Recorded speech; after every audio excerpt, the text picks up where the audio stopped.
with all of that in mind, we're going to put a marker right here for our awesome archive team, letting them know we're getting into the game. I'm going to tab over to the screen. I'm going to find some music, and I'm going to try my damnedest to remember where in the hell we were, because I do not remember. We were towards the end of our meeting with Prince Wakanga Otamu. Yes. You were getting supplied and deciding where you were going to go next. You were having lunch, I believe. We just got a haversack. I remember that. Yeah, you got the knapsack.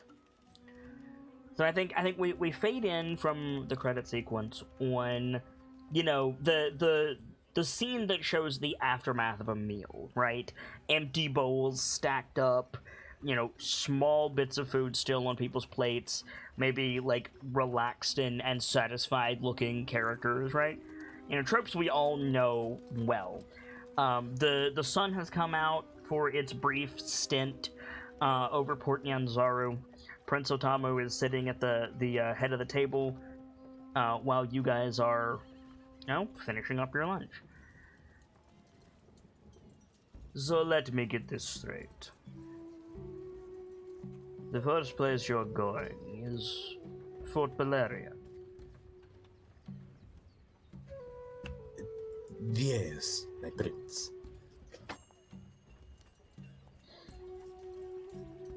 Normally, I would warn outsiders away, given the circumstances. The feast is not exactly welcoming to outsiders and tourists, but given the circumstances, and he looks at Brick, I can hardly dissuade you.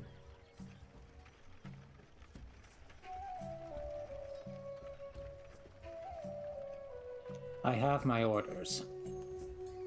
And far be it from me to question them.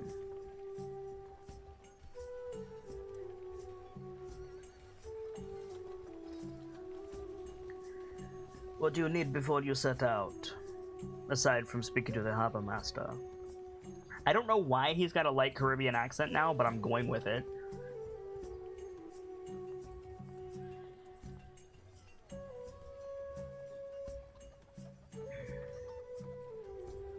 Is there anything you could tell us about the fort, per se, that you've heard recently? It's full of the type of people that we don't care for in Port Nyanzaru. Specifically those with tight coin purses and tighter grips on their faith. No offense.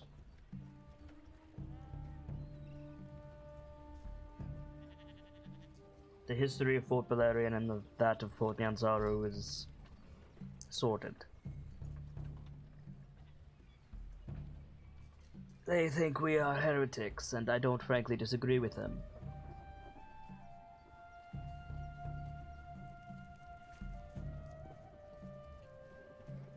Brick just nods slowly, taking in his words. When you are an organization founded on the beliefs of Helm, Torm, and Tyr, he says as if he's quoting something. Those who do not follow you, they're not much better than beasts. To Fort Valerian, we are beasts trimmed in gold and ivory.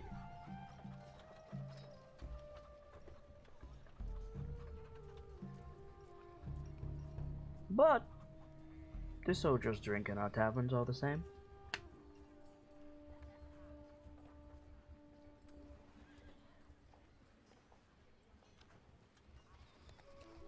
Nigh worthless, gentle. Nigh worthless, but coin is coin. Present company excluded, of course.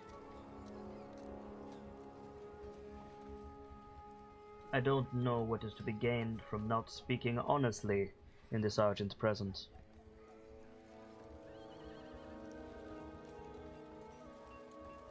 Believe me, I'm no stranger to the prejudice that the fists hold.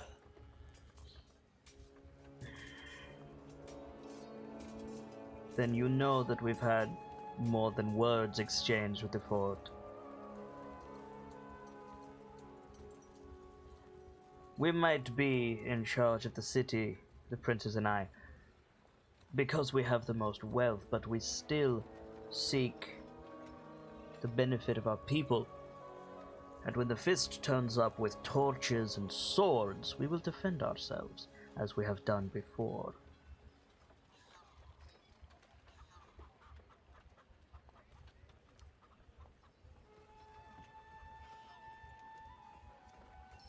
I understand your position. Understand that the atmosphere there is very different than the one here, despite the similar climate. Scratch, you're not going to enjoy yourself. Chances are low, yes. Just do what I do, let Brick do all the talking and all, and make sure to supply him with some ale later.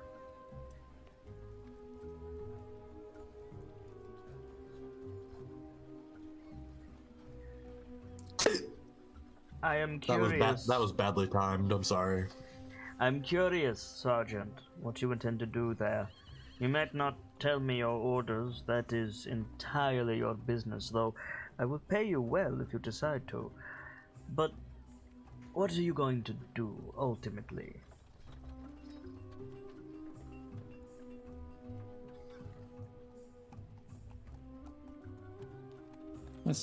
My orders are, again, to make an inspection of the place, for the Marshal fears that current leadership there may not be following his orders properly. Just to clarify, the Marshal is equivalent to me? Essentially, yes. He nods. So you are... He starts to, like, we see him, like, pointedly look at Scratch, and then he looks past him and points at one of his guards. He's like, so you are basically him.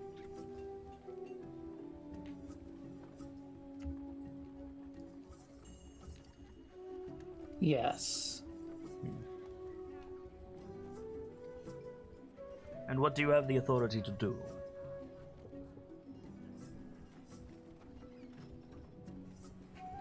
Are you going to throw the captain out on his ear? I'd like to watch if you are. If it proves necessary. Are you able to? I have the word of the Marshal behind me. Scratch, how far does the word of Wakanga Otamo get you in Port Nyanzaru? Most people have not believed me. But not everywhere.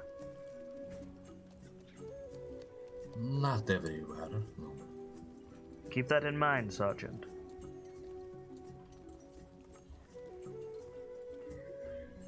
Your insight is helpful. Wakanga like waves a hand over the table, and a servant comes over with like a decanter of wine, pours some into his goblet, and starts offering it to the four of you. Wakanga raises his glass, takes a drink from it, and he says, "You have the authority of the Marshal, whatever that might mean. And I'm sure where you come from, that is as good as my word. That is the law of the land. What the Marshal says, the people do." He sets the goblet on the table. But that is a very long way away. I cannot speak for the captain. Perhaps you will stride in there, and all will be well. Or, perhaps, you have an accident out in the jungle, and the Marshal never knows that you arrived. That is not a threat, Sergeant. Simply the voice of experience. I know what I got myself into. Do you want guards? I can spare a few. Though, it might give a very different impression if you arrive with soldiers from Port Nyanzaru. I appreciate the gesture, but no. I believe it's best that we do not give that impression. Scratch. Yes. I like this one, and they are all gifts of mine on the reputation of Miss Sylvain. Make certain you have a backup plan if the sergeant has an accident out in the jungle. I shall. Prepare accordingly before you leave. Expect treachery. It is the fist after all, Scratch. I understand, my prince. And he says all this with an easy air, but like, it's that easy air of someone who is used to saying, like, you know, bring Genghis Khan to my table, I need to parlay with him. Like, he's aware of what he's saying, he's just used to it, right? From the fort, where will you go? Back here? That is the plan. We have been requested services and assistance since we are already headed that way. And I heard you Well- went to Golden Throne, Scratch. and he just like looks at the table with that cat grin, wide-eyed. What I didn't hear is why. Which can only mean one thing.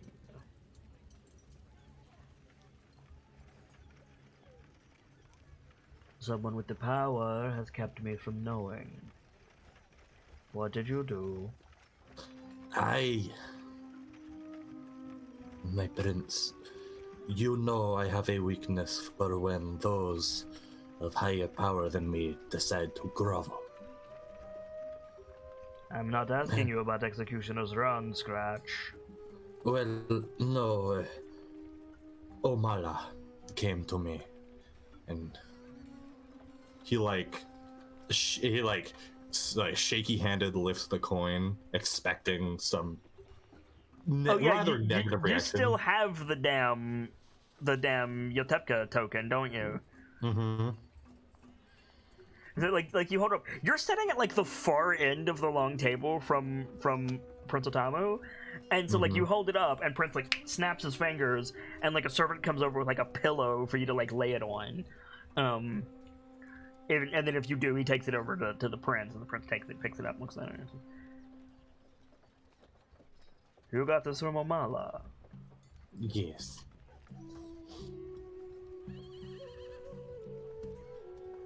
You want it back? It does have the potential to be a great tool. Closes his hand I around suppose it for a saying- second, and like he's listening to you, but like his eyes flash blue, and then the inside of his fist flashes blue around the coin. Saying no would be foolhardy, but saying yes is suicide. So, He holds the coin up. He says, "I just want you to understand what you've gotten yourself into, Scratch." And he like takes the coin and like flicks it down the table, and it like bounces between the bowls and stuff, and like rolls up back to you. He says, "You know I have dealings with the mainland." yes. I mean, all of the princes do, but I mean, our guests here are proof that I have dealings with the mainland.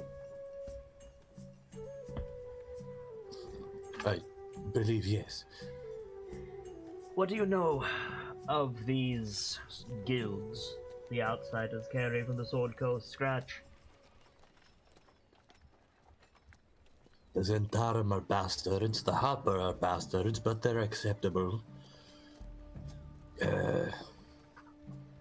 The Fist are extra bastards. Usually. You just hear a grunt from Brick. What? I said usually. The Otepka Society is affiliated with the Harpers, Scratch. Yes, that's why I said they are acceptable. Because if I don't accept them, I die. Sindra Sylvain is a Harper, Scratch. I did not know that. I will rethink my opinion on the hoppers. Gestures to the table. 2 of these could be hoppers.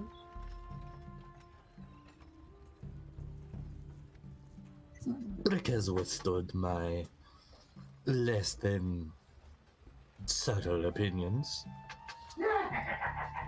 That is Father. loud. How dare?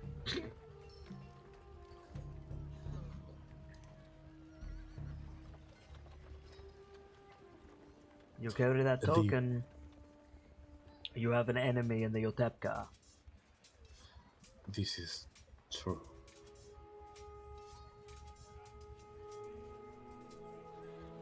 But it's an easy way to communicate with me. I'm sorry? You saw him do the flashy thing. Well, yeah, but he has no fucking idea what that was, aside from magic. Yeah. Speak a command word. That will cause a chime to sound. If I hear the chime and I have a moment, I can communicate with you magically. I see. A wonderful tool to have. Use it sparingly, Scratch. I can take it away just as easily. I shall, Prince. But in Golden Throne, a proposition was offered to me by one of the other princes. Which one? Give me a sec to find it in my notes. I think it was Queothe? It was Quayote, yes. Prince Queothe. Now it's Wakanga's turn to facepalm. He puts a hand to his forehead and says, Omala upset Queothe. That is news. She said she would forgive Omala if I brought her the head of Shago. So, Prince Atamu is like suddenly now paying attention, and he says, "1 second. Where is the trade princes? Here we go. Merchant Princess Villa. Do. One of them does like."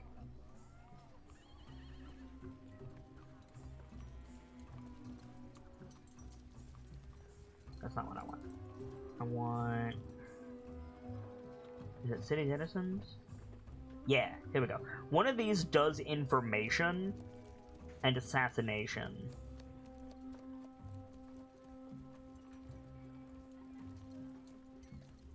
And I think it's this one. Yes. It is. Coyote wants Shago's head. Does Jessamine know?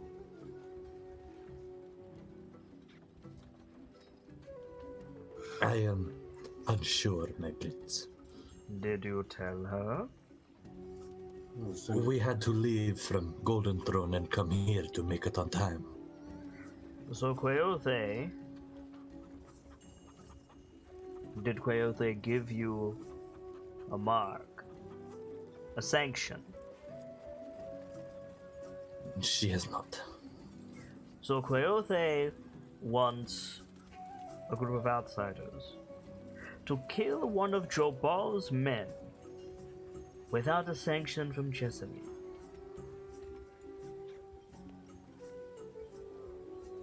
It is a terrifying bypass of power, and I plan to obtain the required means.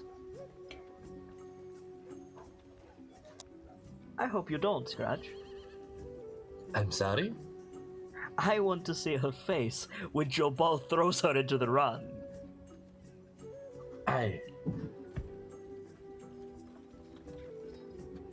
Fuck, I do too. I mean, Would you like to explain I- for our guests, or should I? The ways of the run. Of Was it that thing that we had to hop into to murder those diners? not I of the noticed that they were run, rather of flammable. the difficult political river that you're navigating. You are vastly more experienced and well spoken than I. There my are several trade princes in Port Nyanzaru. I am one, Prince Wokongo Otamu. I deal in the arcade. The prince's only unifying characteristic is our wealth. Coyote deals in many useful things, mostly the trade of fruit. She is also, how would Scratch put it, a bitch. Assassinations, well, back up. Murder is illegal in Port Nyanzaru. To citizens of Port Nyanzaru, that extends to Fort Valerian and the jungle writ large. Now, it is harder to prove murder in the jungle for obvious reasons, but it is illegal. The exception is sanctions, writs that allow an ordained killing under specific methods, and that is the sole property of Prince Jessamine. No murder of Port Nyanzaru or its citizenry can exist without the knowledge from Jessamine. Jobal is the prince over wilderness guides and wilderness travel. Shago, if he is a guide for Port Valerian, is in turn, for the purposes of this conversation, property, a commodity of Prince Jobal. Therefore, Coyote is asking you, but Scratch specifically, to commit murder on her behalf and start a trade war.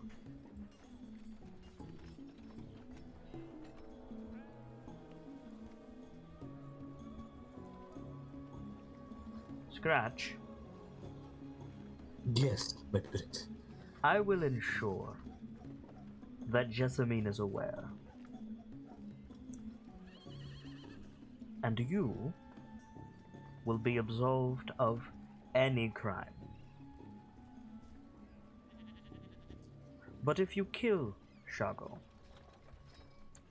take his head to Jopal.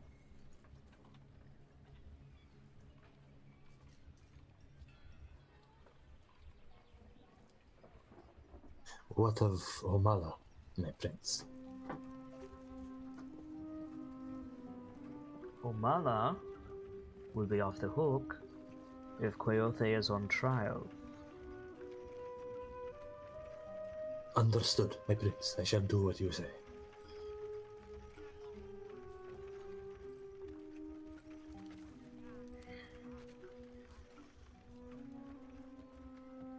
Tell me, Sergeant, when was the last time the Fist had a grand crusade?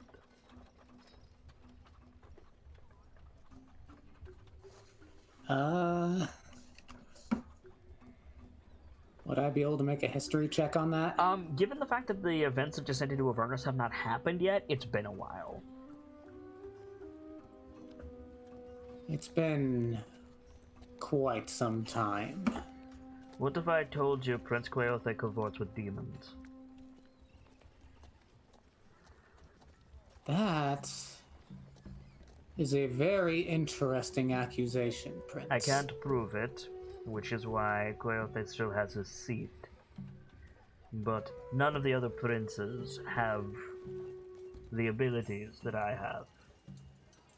Those concubines that are always with her.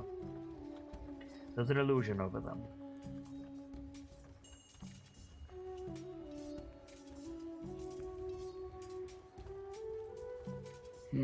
I will give a signed writ to the commander of Fort Valerian once Prince Coyote has been deposed. You can do with her what you wish. Understood. The fists I will certainly be interested in these turns of events. This is not something that will happen in a day, but I'm sure we can work something out for Omala in the meantime. I'm sure Shago would appreciate if you didn't kill him, Scratch, but I'm not going to tell you not to do that. He knows my price, I'm sure. As do we all.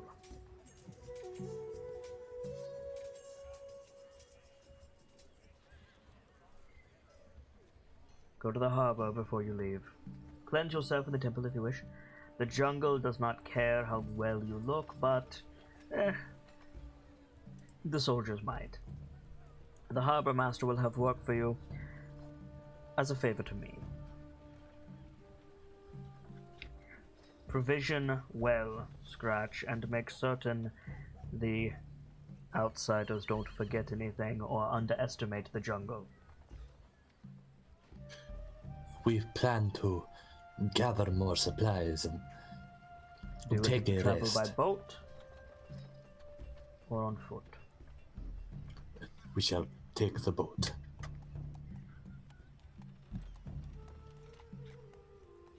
Unless there are objections from the comers. So, Prince Otomo nods and he reaches into his robes and he pulls out a rolled up piece of parchment and he just hands it off to the air, and a servant appears and takes it, walks it down the table, and passes it to you, Scratch. Your writ of passage from Jobal. Thank you, my prince. In exchange, whatever you find out in the jungle, I get 20%. Yes, my prince. If Shago runs off into the jungle, is 20% of his wallet yours as well, I presume? If something unfortunate happens to Shago, his effect should be returned to Jobal. Of course. Yes. Yes. Before we conclude a most productive lunch, I have a question for you, my rather diminutive guest. Ren, I believe? At this, Ren looks up, noticing that the prince is talking to him now. Yes. That is my name. What is your question? What is your trade specifically? My trade is artificer. A maker of magical things. Indeed, your highness. Your Highness. I like that. Scratch. Spread that around. It shall be, your highness. He takes another sip of wine.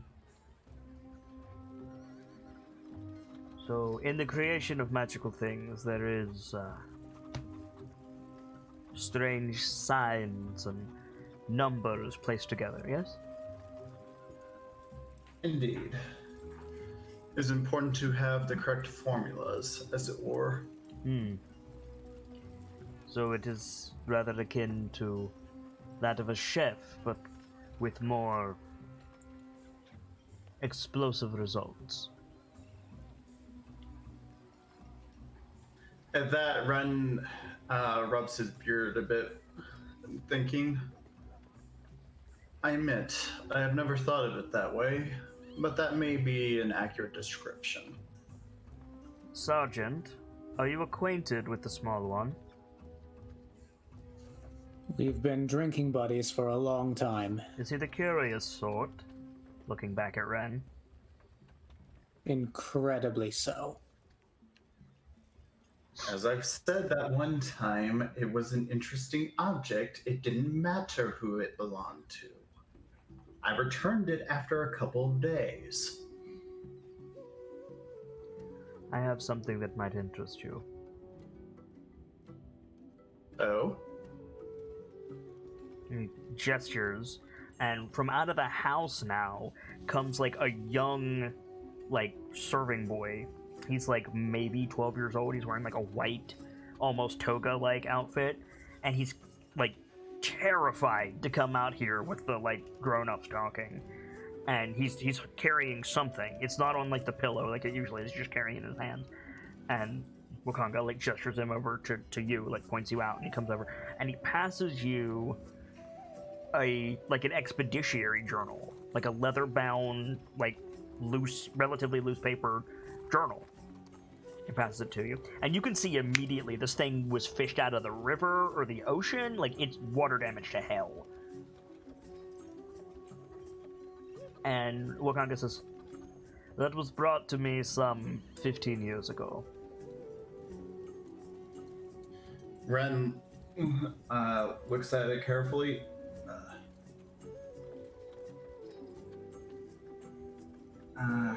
Can I do a check on it? Like if I notice anything odd about magical or physical? Are you opening it, or are you just looking at the outside? I'm looking at the outside. I'm trying to figure it out. If you have detect magic or identify, you could use those to check. But I don't have any spell slots left. From a cursory examination on the outside of this thing, it looks like a journal. Okay. Curious. Ren like picks it up and flips it around a bit, not opening it yet, but taking a look. Yeah, Wakanga's watching you intently.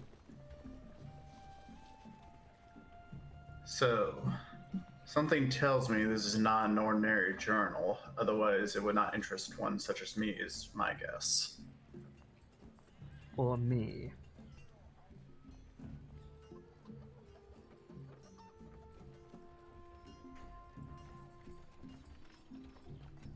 Open it. All right. At this point, Ren does open it. Yeah, undo the leather wrapping around it, you open it up, and you're immediately greeted with, like, it's in a different shorthand, because all wizards have their own shorthand. It's in a different shorthand than what you're used to, but it's, like, very obviously, like, random arcane, like, scribbles and observations. A bunch of the pages are stuck together. Make an Arcana check.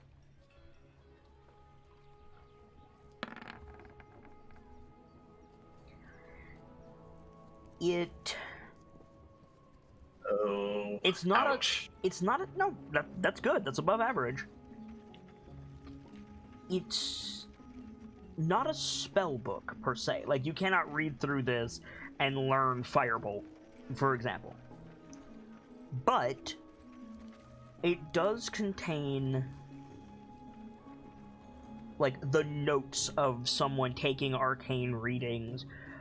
It mentions, as you're paging through it, like, a lot of it is damaged. You don't get anything complete. There's not a single page on here that is complete and pristine. But you see something about floating stones. You see a mention of a dragon on a different page. There's a few mentions of, quote, the lost city, end quote. And most importantly, several references to a traveling companion named Vorn. Vorn. Your Highness, does the name Vorn mean anything to you? Nothing whatsoever. That is what I was hoping that you could tell me. Clearly, this person Vorn was involved with these notes. This is not a spell book. If anything, it's more of a research journal, it seems. There's a page marked with a gold leaf. Turn to that. Ren just turns to that. You get a diagram of some kind of amulet. It's like it's a metal design on a clasp. So by Structure's definition, it's an amulet. And there's more arcane scribbles around this. It looks almost like a blueprint, but more like an anatomical sketch than a how to build it blueprint. And it says control amulet at the top. Curiouser and curiouser. It says that the person who found this control amulet didn't actually make it. Instead found it and were trying to figure out what it was. It is my belief, correct though it may not be, that Vaughn is a construct of some description, and that amulet is designed to control him. You can keep the journal, my diminutive friend. Use it well in whatever form you wish, but find me this Vaughn and his amulet, and I will make it very worth your while.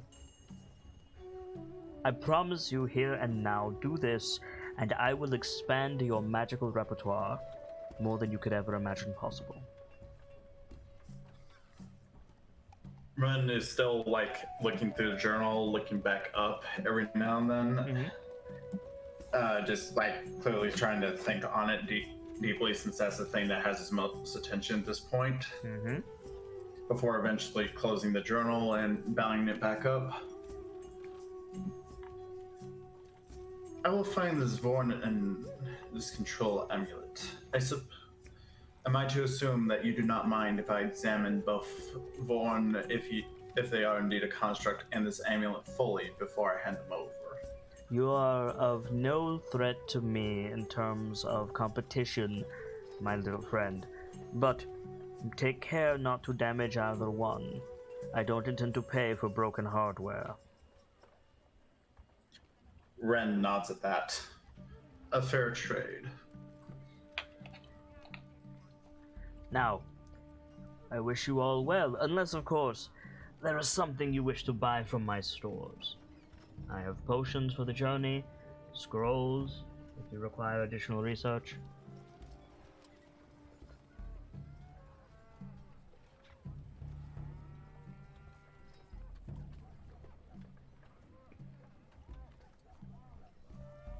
Nobody? What kind of like scrolls would he have? Like details on the region, or? He can no spell scrolls. Oh, okay. He's an arcane vendor. Right. Yeah. How much are healing potions? There's 5 levels of healing potions available in Port Nyanzaru. Minor, lesser, standard, greater, and superior. Which one do you want?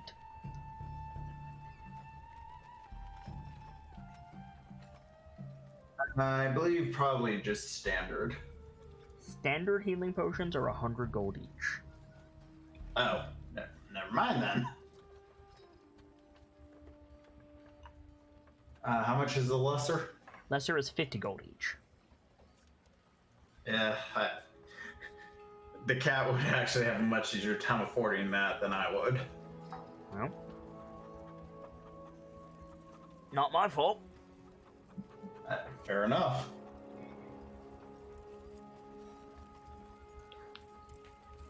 We should get some healing potions. Agreed.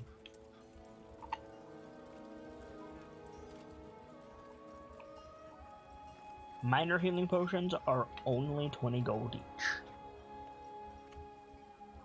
How much do those heal? 2d4 flat.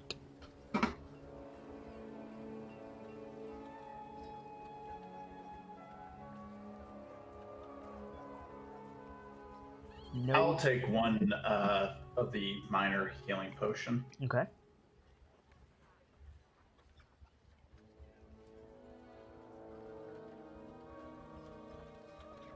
Vader, you said Kenzie, 20 you guys gold, want any right? potions?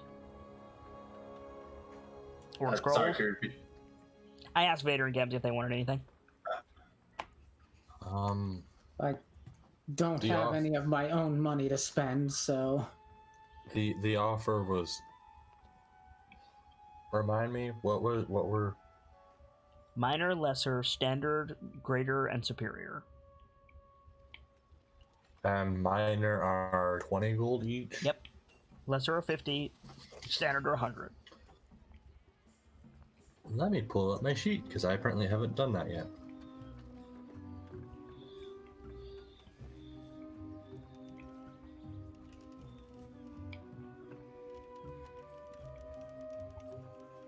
They're 20 each, then. Yep.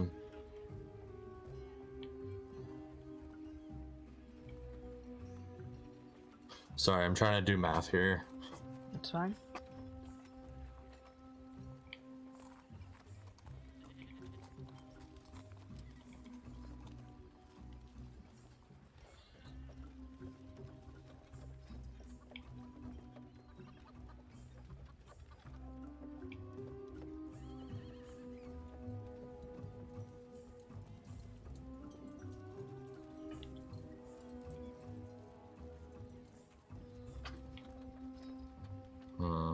What? What you got? Minor potions, Yep. 12 of them? Why not get better potions?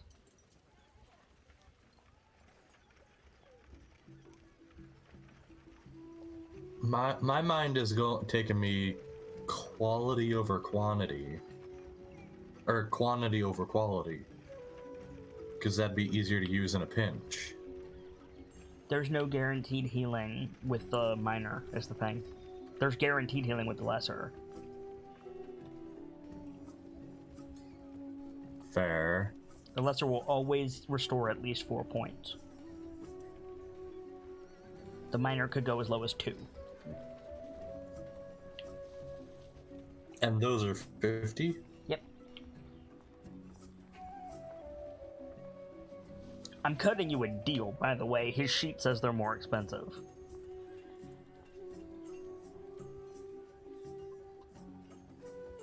Do 3 lesser. Okay, so that would be 150 gold. We'll do 15 platinum instead. Okay. Vader, you want any potions? I don't have any money for potions. Ah. We need to fix that. We need to get you some money. So Scratch, you get 3 potions. You could just do the transaction right there at the lunch table. If there's anything else you guys want from Wakanga, he's available basically now. You don't know if he's going to be busy when you guys leave. So if you have anything you want to talk about or anything you want to do, I would do it now. Otherwise, you guys are free to go back out into Port Ganzaru and do whatever you want to do. The floor will be yours in either direction.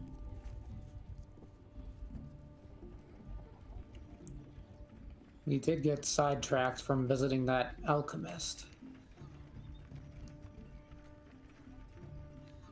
We did. Might be good to make sure you have some supplies for the jungle.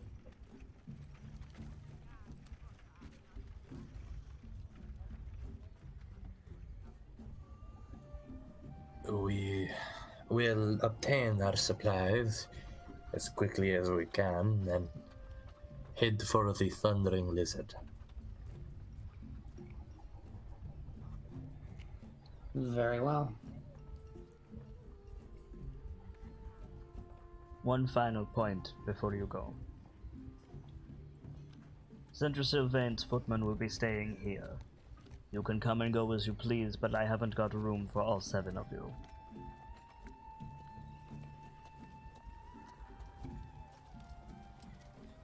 That is fine. So if Myself- if you need the butler, he'll be here, is what Prince Tom was saying.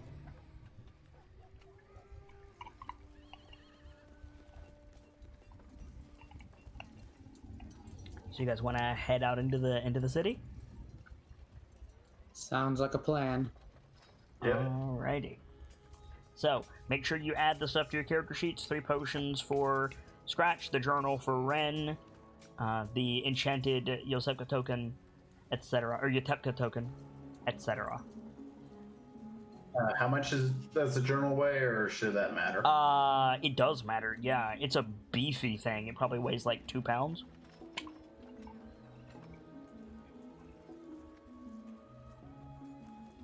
So the party is here. What would you like to do?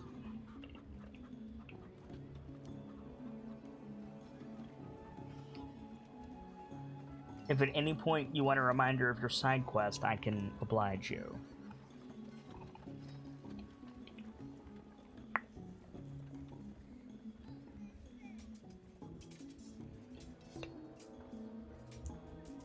We still need to deal with this. What was it? Some sort of gladiator for your friend? Yes. Tarbon and his overdue debt. How dangerous is he? He's a gladiator in Port Nanzaru, and he was able to put down a $500 bet. A $500. Fuck! A 500 gold bet with confidence. That should not only show you he's good enough to stay relevant here in Port Nanzaru, but also that he's confident that he can make that coin easily. You were confident to bet 600 gold on us. Are you fucking kidding me? We were rocking that shit. He was on a fucking giant boar, shooting it. That shit was impressive. I will say it is helped by the fact that dinos are very flammable.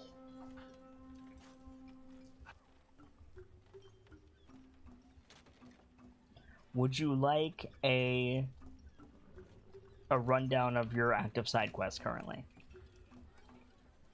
Taban, Shago, Roka. Roka.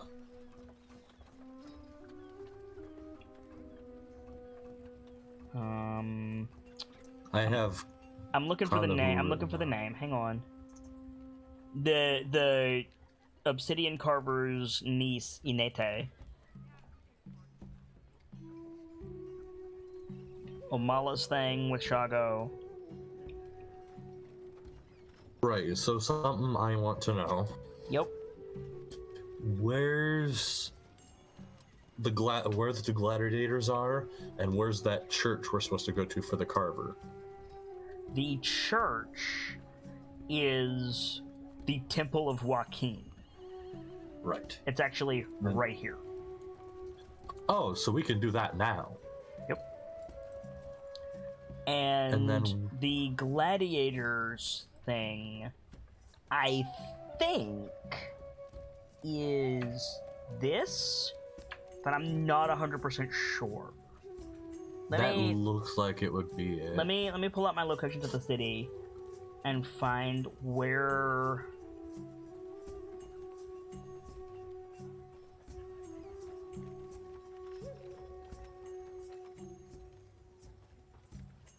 Oh, hold on. Do you want me to ask Sibs if potions, since No. We can just say that actively she. updating her. We can just say that if she wants anything, she could have gotten it at that moment. It's fine. Okay. That is, yeah. 20 is the Grand Coliseum. I know you guys can't see the numbers, but yeah, where I pinged is the Grand Coliseum. Yes. A question for you then, Scratch. Oh, sorry. Real quick. I apologize. That's not the Temple of Joaquin. The Temple of Joaquin is down here near the Coliseum. That area, Okay. That area is still right. That is where Inete is, but that is the Temple of Savras. Wizards, fortune tellers, and diviners. Right, and that's where. That's where The that's where carvers- that's where Inete is. Yes. I got the denomination of the church wrong. That's all.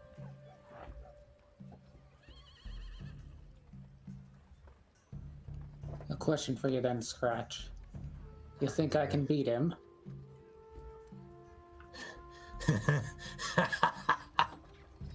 Maybe.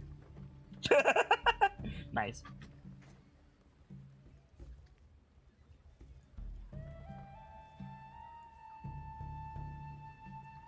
I'll tell you to look at it like this.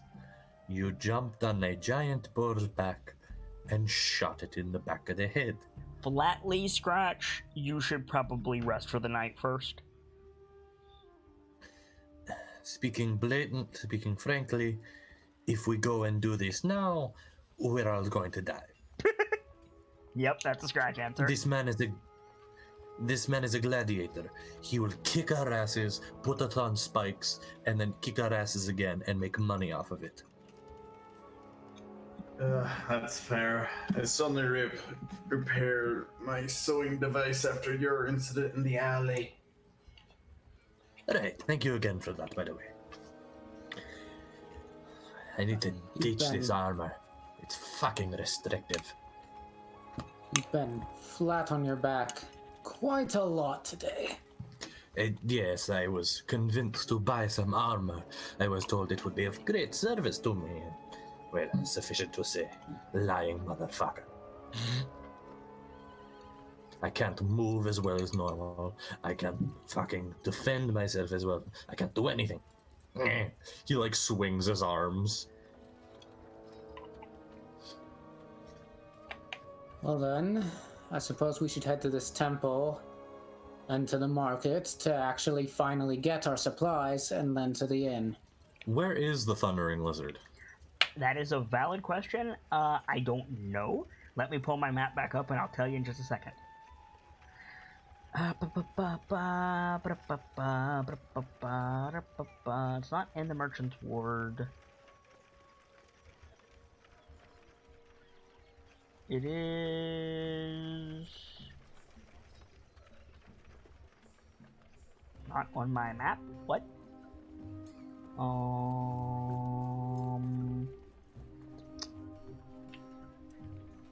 What? Hang on. Did I overlook it like a dingus?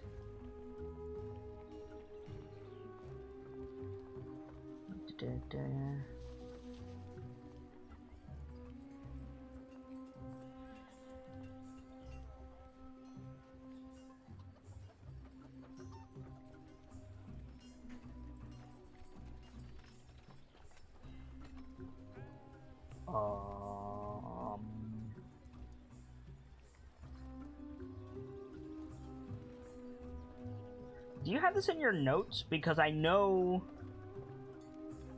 that we talked about this, Gamzee. Let me take a look here. Sorry, I'm dealing with some stuff on the side. No. It's fine.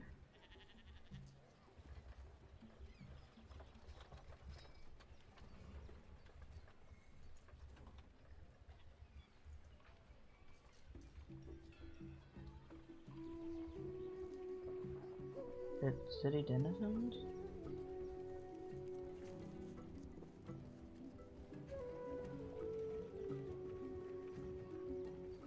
No.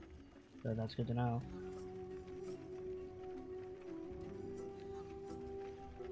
Finding a guide. Are we here?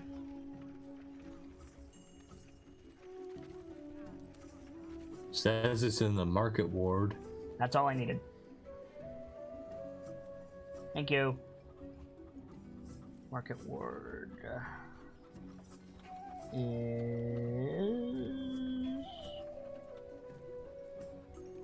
here.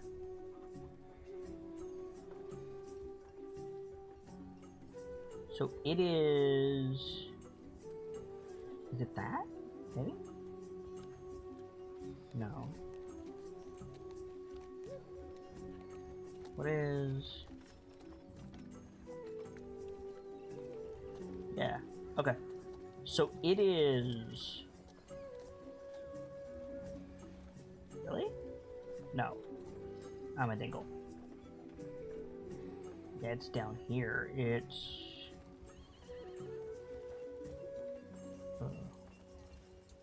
Where the fuck? Wait a minute. I'm all lost now. Trying to find... Here we go. Found it. It's down here. All the way down here. Any of these buildings could be the Thundering Lizard. I think it makes the most sense for it to be somewhere facing the street, so probably like here.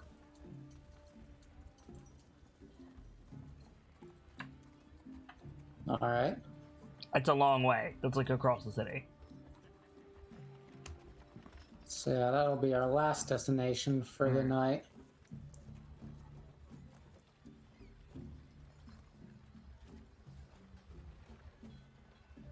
Thank you, Gamzee.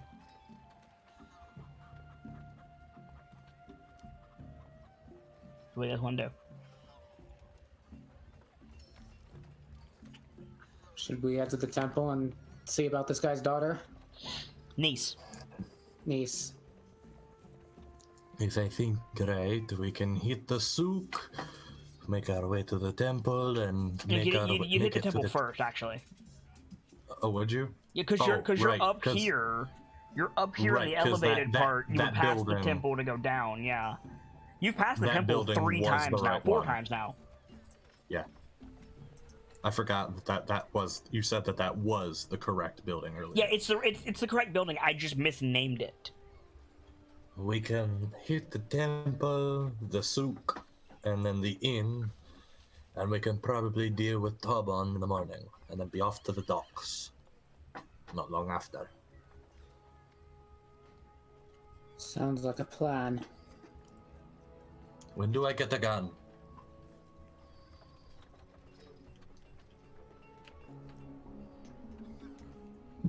Would you manage to make it worth my while? Cold, friend. You would be surprised. Do you how we- really think it would be a good idea to hand Scratch a gun? Well, not without the How proper many training, times- of course. How many times have I been knocked on my back unconscious today? Don't you think it's a better idea? How many times in the will you back. be knocked on your back from the kickback? That's fair. Okay, anyway, we should get moving. On to the temple. Okay. Excuse me. So the Temple of Savras is, I literally just had this open. If I was smart, I would have kept it open so I could describe it properly to you. So the Temple of the Eye, because Savras' symbol is a big monstrous eye, is one of the grandest buildings in the city. It's also one of the oldest. The tiled roof of its great dome resembles an unblinking eye staring skyward. The deity is devoted to revealing the truth. Wait, what? Okay, I'm going to ignore all that. Savras' clergy were valued because they could keep tabs on the activities of the Yuan Ti, which still infest the jungle. Scratch, this hasn't come up yet, but the Yuan Ti are basically like the Cholton boogeyman. Right. So if there's a monster under the bed, it's a Yuan Ti type deal. The head priest is a dude who goes by Grandfather Zatembe. It's his actual title. Like, everybody calls him Grandfather Zatembe. I don't have a lot about the building itself. It's just a big glass dome that looks like an eye. As you guys approach, there's 3, like, to use the term lightly, jackbooted thugs, out front of the temple. One of them is obviously playing bad cop. He's like red in the face, and he keeps like putting a hand on his scimitar. The guy in the middle has a ruby as big as like his fist in his palm, and he's holding it out to Scratch, who you know to be Grandfather Zatembe, but is like this old as fuck priestly bro. I don't have a picture for him, unfortunately. I wish that I did. Let's just open this again. Yeah, okay. Who is just like... I imagine Zatembe looks like...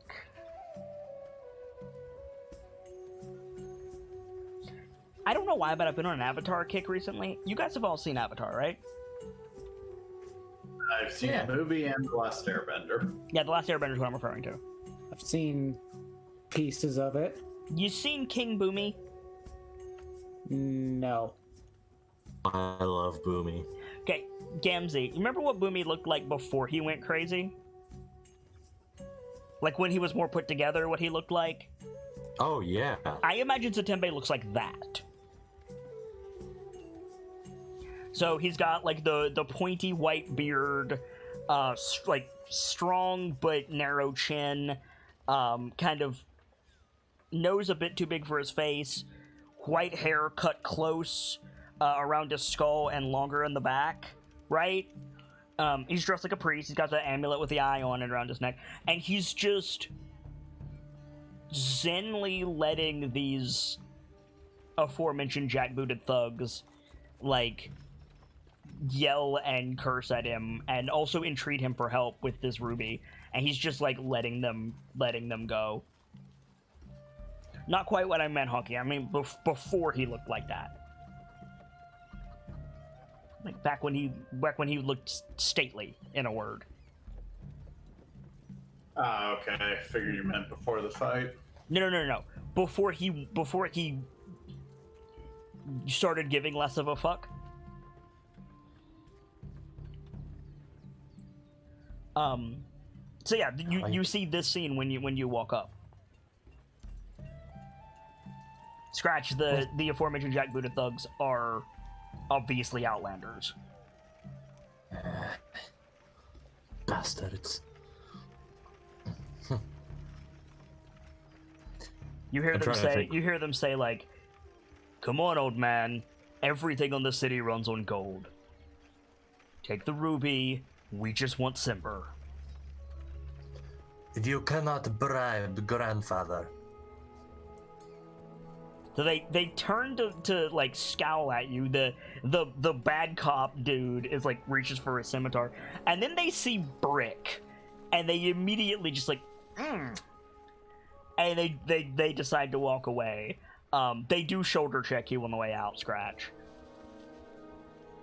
Can I try and like snag something off them as they do it? You cannot snag the ruby. I don't want to try and snag the ruby. Maybe what do coin you- purse if it's accessible. You gonna do this in front of Grandfather Satembe?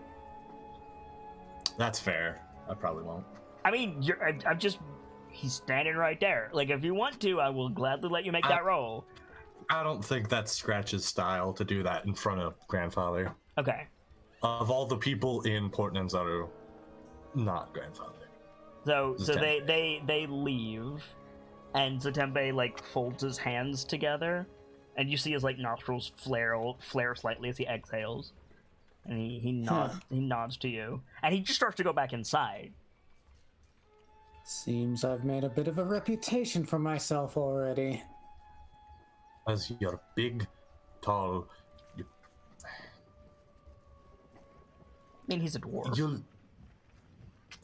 Well, You keep forgetting that Brick is a dwarf. Well, Brick's Let's be presence honest. comes off as a tall guy. Oh, absolutely. Let's be honest. In manner of looks, in manner of giving presents from looks, well, put frankly, you just look kind of like one of the guys the princess would hire to knock a guy off. Fair enough.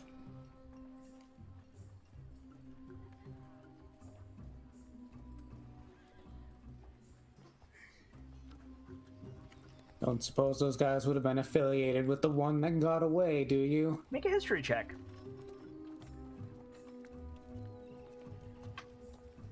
Oh, me? Yeah, you. Believe it or not, you can make this check. Those dudes were Zentarum. Openly Oh. Zentarum. Oh. Oh. Okay.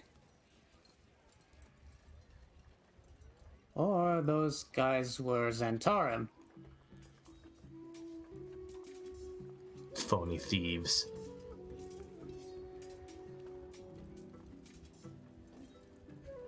I didn't say that. Yeah, you guys are standing alone out on these steps. Father's Atembe went back in, or Grandfather's Atembe went back inside. Yeah, Scratch is gonna start heading in. Okay. Ren will just follow in as well, hoping to find a good spot to go back to reading the journal. So you go inside. It's a big, like, open plaza, an indoor plaza, underneath this skylight. But you're out of the sun or the intermittent rain. In the time it's taken you to have this conversation to come inside, Zatembe has found a broom and he's just like calmly sweeping the floor. Grandfather Zatembe, please, may I? He stops. He turns and offers the broom out to you. Scratch is gonna take it and he's gonna give the other two a look like, say this and I'll make sure you vanish in the jungle. Zatembe folds his hands again. He says, "Not like you to take an interest in our affairs, Scratch." Of anyone to respect in this city, it's you, Grandfather Zatembe. I assumed your supplication went to the Temple of Joaquin. Generally, yes, but that does not take away from you, who you are, and what you have done What to do the you people. want? He's like, as he's sweeping, Yep. like, we've come to talk to a girl, the niece of an obsidian carver. He raises an eyebrow at you. You're traveling rather armed to meet with Inete. We are preparing for a journey into the jungle, and one of our companions requires something, and this is the carver's price. Who are these men? This is Brick Thundercaller. Fuck's sake.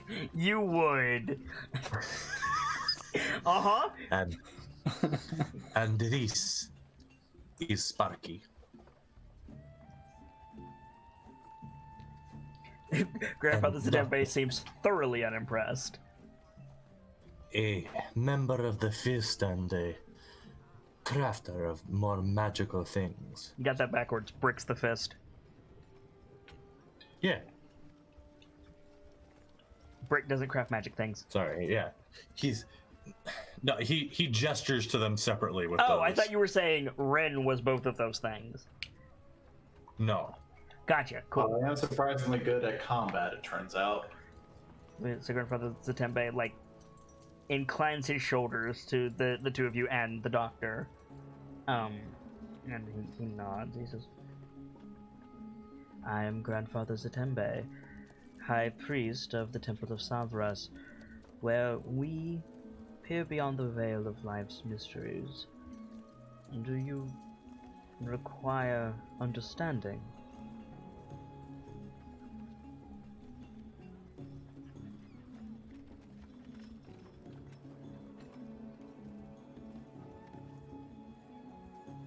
Ren looks as he mentions understanding. Can I ask him You can if ask he him knows whatever you anything? want. Oh, okay. Well, first of all, should I call you Grandfather Zimbe, or what should I call you? Most call me Grandfather Zatembe. If you prefer High Priest Zatembe, I will not fault you.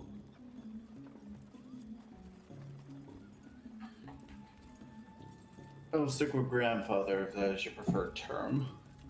He inclines his Well, shoulders to me- you again. What'd you say?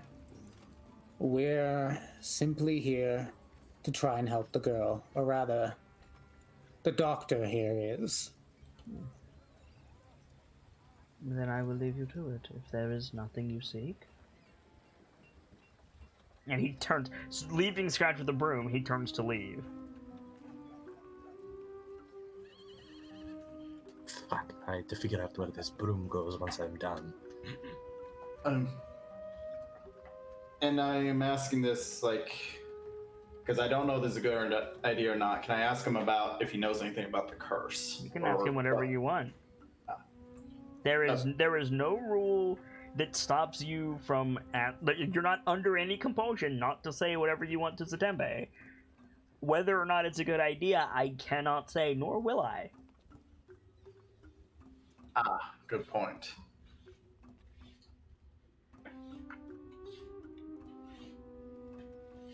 At this, Ren turns to Scratch. Scratch, would it be a good idea? Would he know anything about our potential overall goal?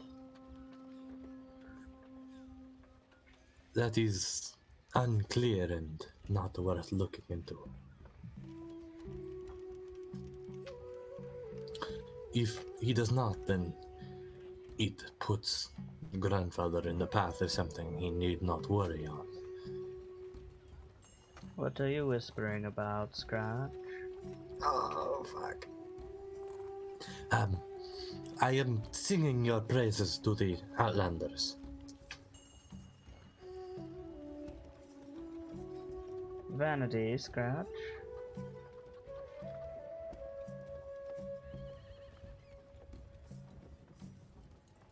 We are on a mission, and I am warning them against asking you for information in case there is This is a a place path of yet information. I fear for the path yet known.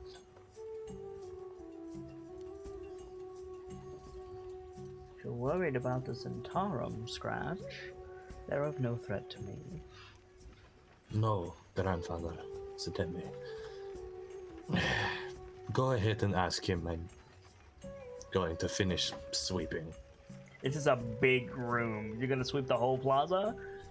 He's gonna work on it for a little bit until they're done talking. Okay. Well, Grandfather Simpa. Sorry, Zatembe. his name again? Zatembe. Zatembe. I would give you an art handout if I had one, but I don't. Okay. Grandfather Zatembe. One M. Zatembe. Zatembe. Yeah. Grandfather Zatembe. Have you heard of anything happening in the jungle lately? He chuckles quietly when you say that in that oh honey kind of way. Anything unusual? He makes eye contact with Scratch, like, have they been out of the sun too long? You'll have to be greatly more specific. There is nothing but madness in the jungle.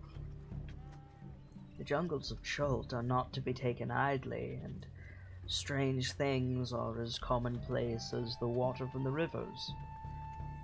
Undead, grung, yanti, you name it, it's out there. To say nothing of the lizards.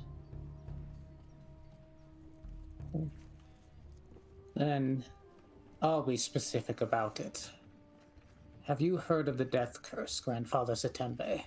I assure you that has nothing to do with Chult. Loud gulp. Scratch, like, Zatembe is inflammable. You know this, but he's one of those people that if you live among him, you know his tells, right? Mm-hmm. He said that real quick. Like, he had that ready. Yeah. And the only reason I'm telling you that without an insight check is because you live here. Grandfather Zatembe, they have been sent here by Lady Sylvain. That name is not known to me. She is afflicted, and she is, to my understanding, a caster who has tracked the curse here. They are already aware.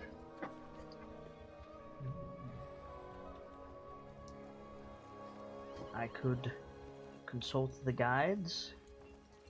If you wish, it will take time, and the temple can always use donations.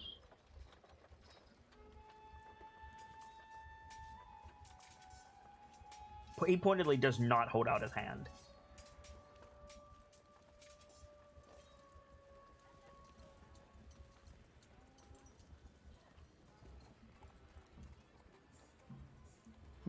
Would that I could donate, grandfather, but unfortunately, my coin purse was stolen out on the streets. A lesson of life here in Port Nyanzaru, I suppose. He nods solemnly when you say a lesson. I gave you money, didn't I? 20 copper.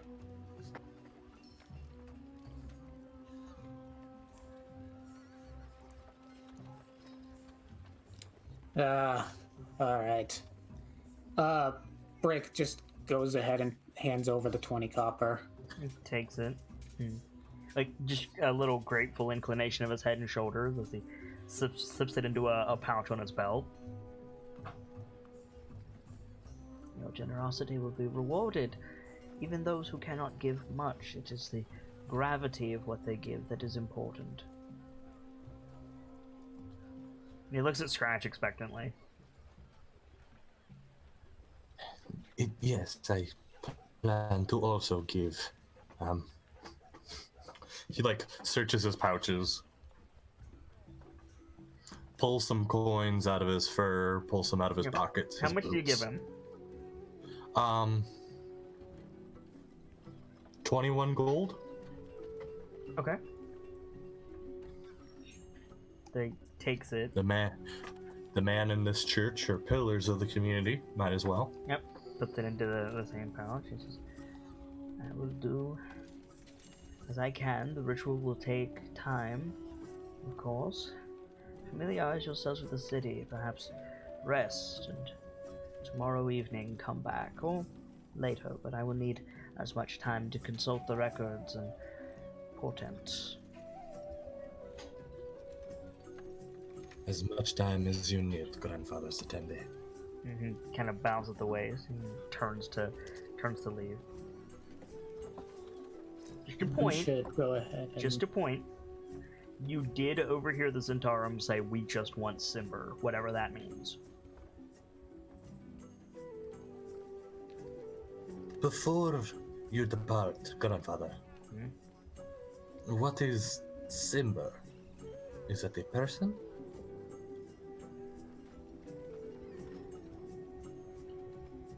Those men. There is only doom in their hearts. Scratch. Hatred and greed. Whoever Simba is, they are not his allies.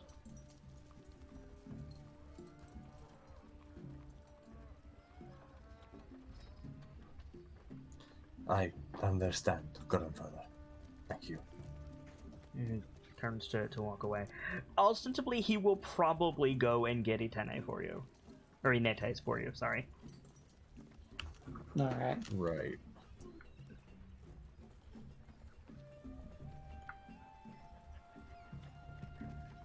So, Scratch, how long do you sweep?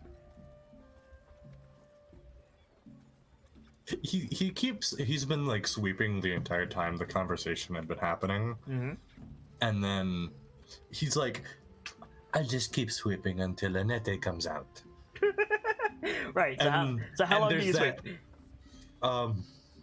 Until I can say it with the accent apparently. Yeah, right, Inete. Annette comes out. Okay, so you're gonna sweep until Inete comes out. So, knowing that, your grandfather Satembe is not gonna send her out until you're done with the plaza.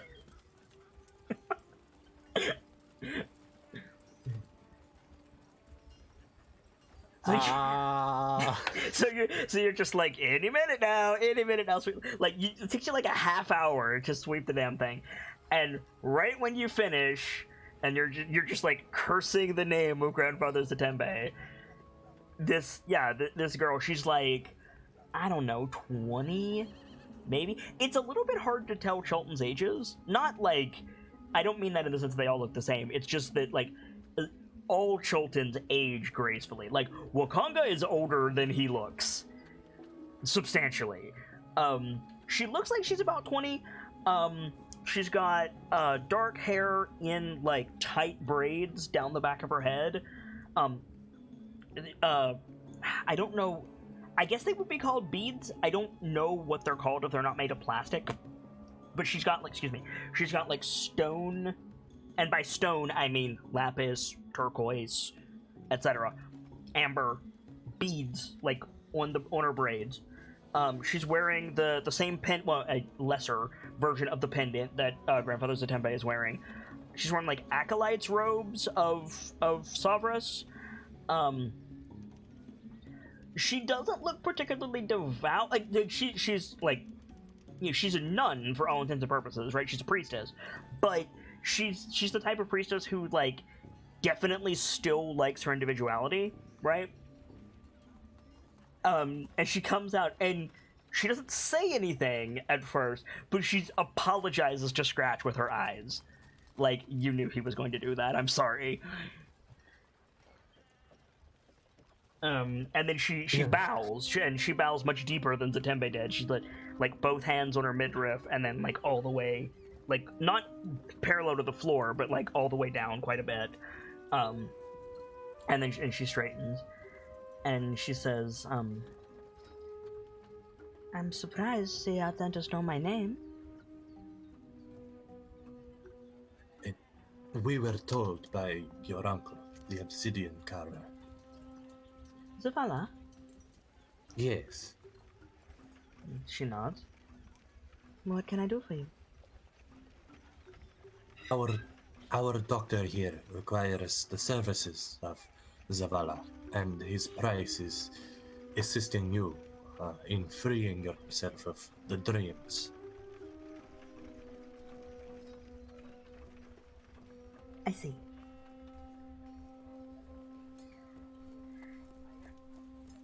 And you're to be my guide? Guide? Out into the jungle. Ah. This woman is not going to survive out in the jungle, Scratch. And that, with absolutely all respect you are to be given, as those considered among the seers,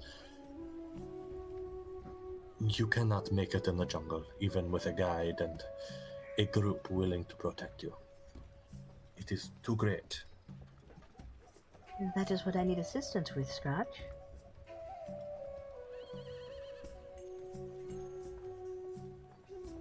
And she says the words that you hate more than almost any other in the situation, Scratch.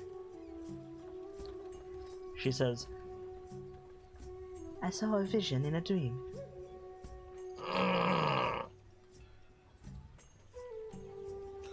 And what was the vision, Lady Anata?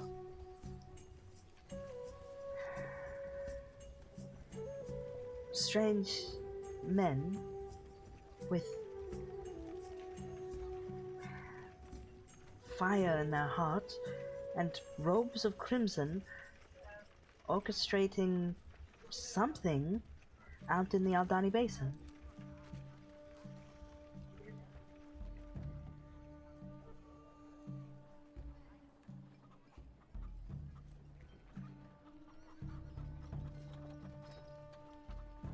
And you wish to investigate? Yes. Could we not simply investigate for you and report back? There are procedures, and I know what I'm looking for. You don't. It makes the most sense for me to go with you.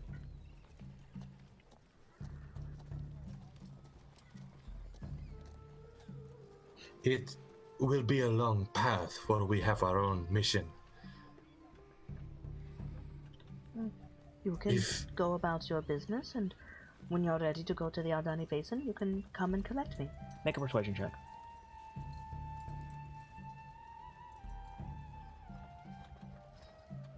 now would be a good time to use your inspiration.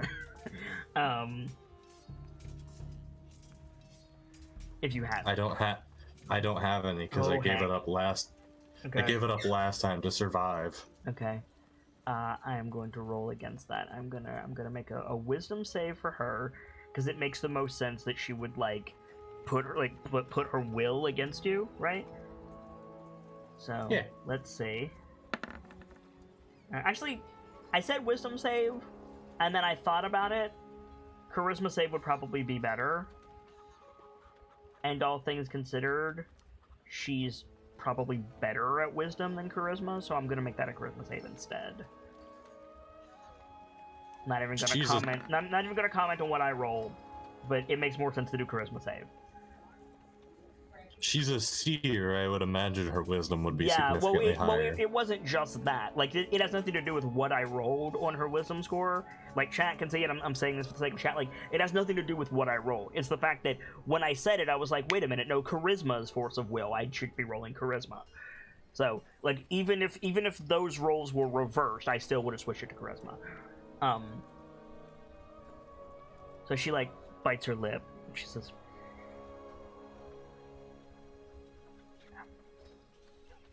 "Do you have someone with you who takes meticulous notes?" No, as far as I'm aware, we have 2. Oh, yes. Sparky, definitely. The doctor, probably. 3 if its order is on. And we won't talk of that. She nods and she reaches into the sleeve of her robe and she pulls out a little belt pouch. It's got some weight on the bottom. It's sagging a bit. She holds it out to you. She says, "All right. Consider this a donation to your ventures out into the jungle. Go to the Aldani Basin, find the Crimson Men, whatever they are, and if there is fire in their hearts, try to reason with them."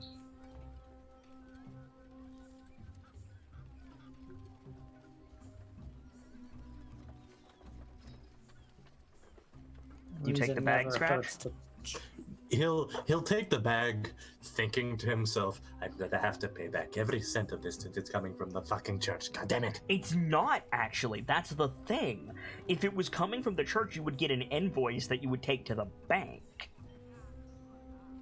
This is cash.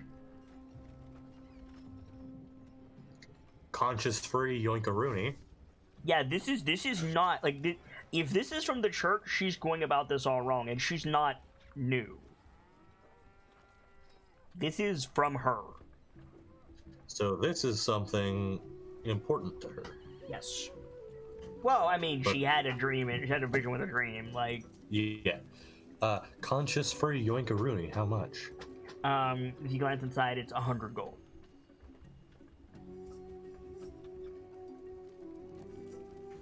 This is certainly quite a donation.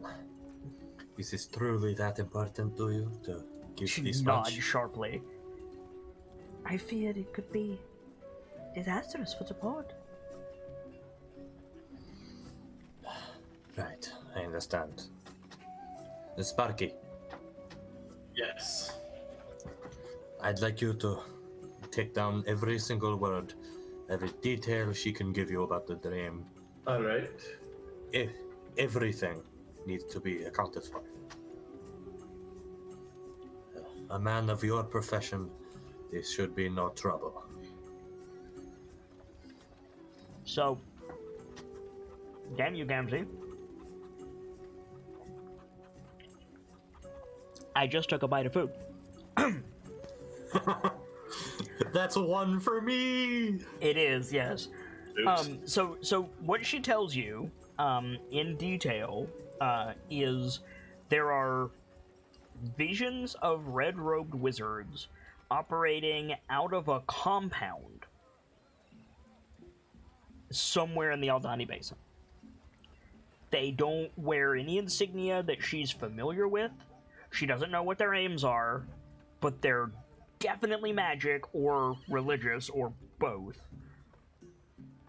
And they shouldn't be out there, much less have a complex. Can you rename they have a compound in the what? Aldani Basin.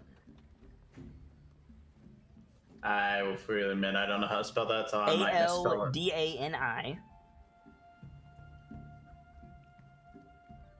Aldani. Aldani Basin.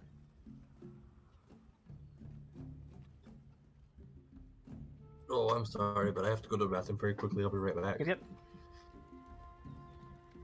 Okay, and she can't like draw a picture of the like symbol to give us or anything. She can, but it won't mean anything to you. Like, you'll know it when you she'll give you like the symbol that they have. You'll know it when you see it, but I don't have one to give you, and it's not anything you can recognize. That'll work. It's at the very least, it's not one of those like we see that symbol scrawled on a tree and like, I wonder what that is. We'll be, it's from that vision. Yeah, totally. Okay, that's the main thing I'm looking for. Is you can absolutely have that, no problem. Okay.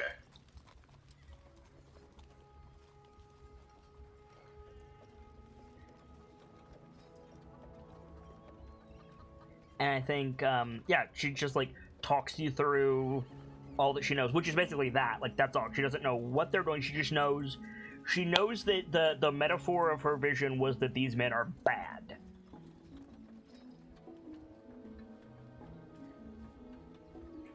And again, she says, like, if you find them, like, try to reason with them. Like, she doesn't say stop them. She doesn't say kill them. She doesn't say fight them. She says, like, whatever they're doing, like, talk to them. Okay, so Ren takes down the notes. Visions of red rail wizards operating out of a compound, the El Denny Basin, for sure religious / magic, and/or should not be there, but are there in force. No symbol when we see it. Yep, doing bad things. Yeah, metaphor is men are doing bad things. Reason. Okay. After Ren finishes writing that down and finishes writing the bit of reason, he looks up at her. So what do we do if these men refuse to be reasoned with? She looks confused when you say that. She says, try harder. Let me put it more bluntly. What do we do if these men try to kill us? She looks genuinely lost when you ask that. She says, men are not capable of this.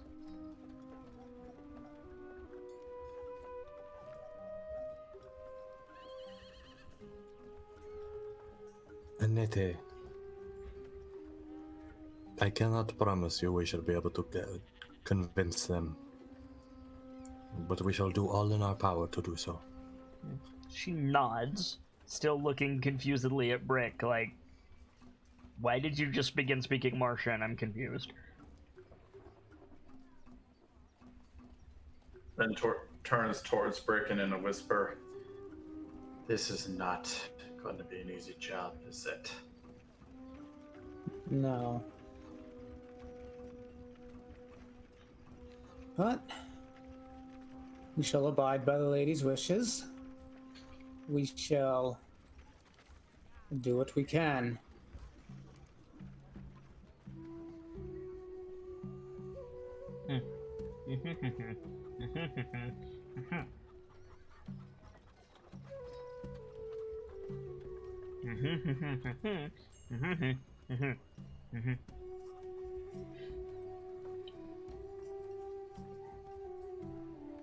I thought you were going to talk for a minute.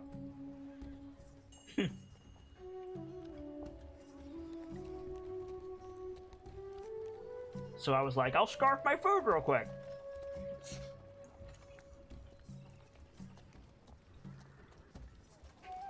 Turns out,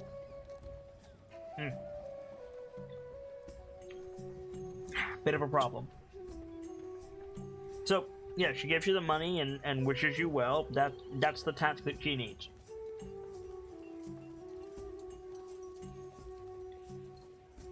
So if you do this, Zavala will help you. we shall be off then. Okay. Where do I'm you head assuming we after have the to temple? What? I'm assuming we have to help her first. Well, you don't, like...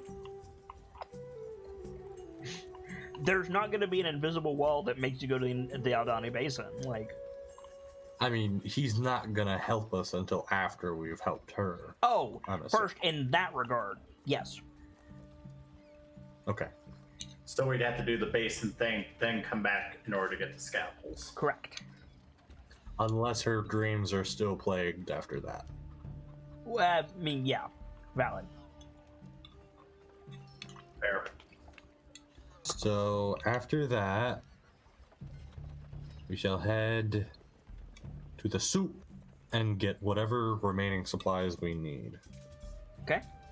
I'm gonna need a bit more cash to get in, friend.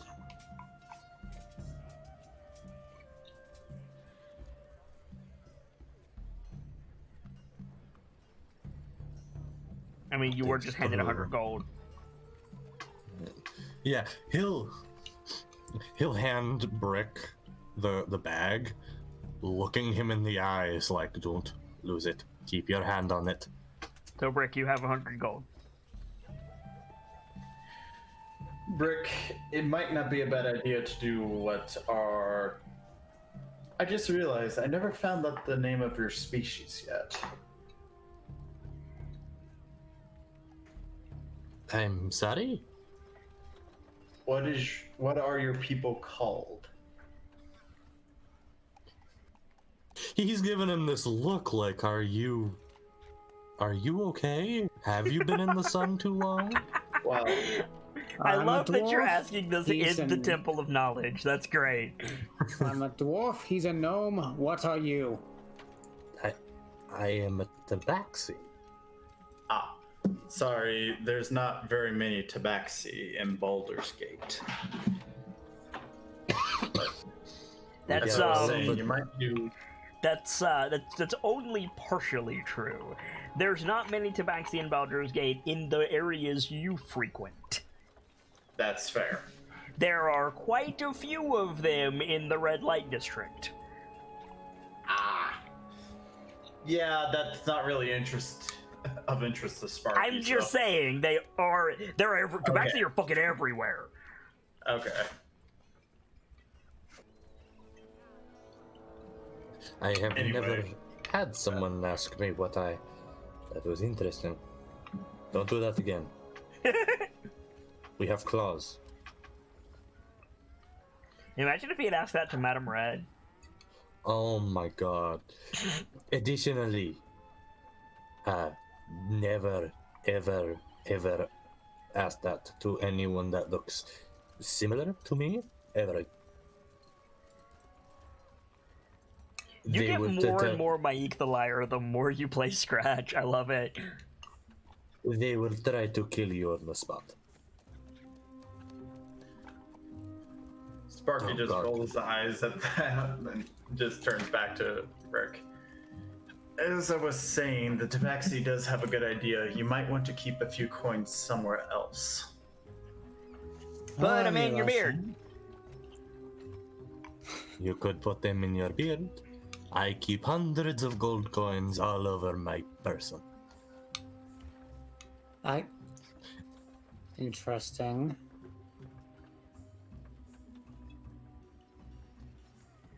Please don't say don't tell me you're about to say you're going to trust the people of Port Manzar not to steal from you again. They will 100% steal from you again because you are a sap. I will say this, Brick. I don't know how familiar you are with the dwarf holds of the north, as you spend most of your time in Baldur's Gate, which is like human-centric, right? But there are like legitimately like beard pouches. That's a thing that you could get in the dwarf holds. Like that's a thing. Okay. Just letting you know. Yeah. Brick hasn't. A moment. I heard something disconnect. No, not on my side. Let me try. Oh yeah, no, Honky disconnected. Okay. He'll be back.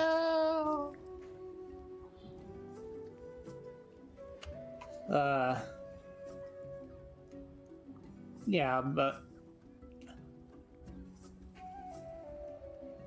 I guess Brick would know about those. Like, he hasn't been to the holds in a long time, but he did grow up there. Hmm.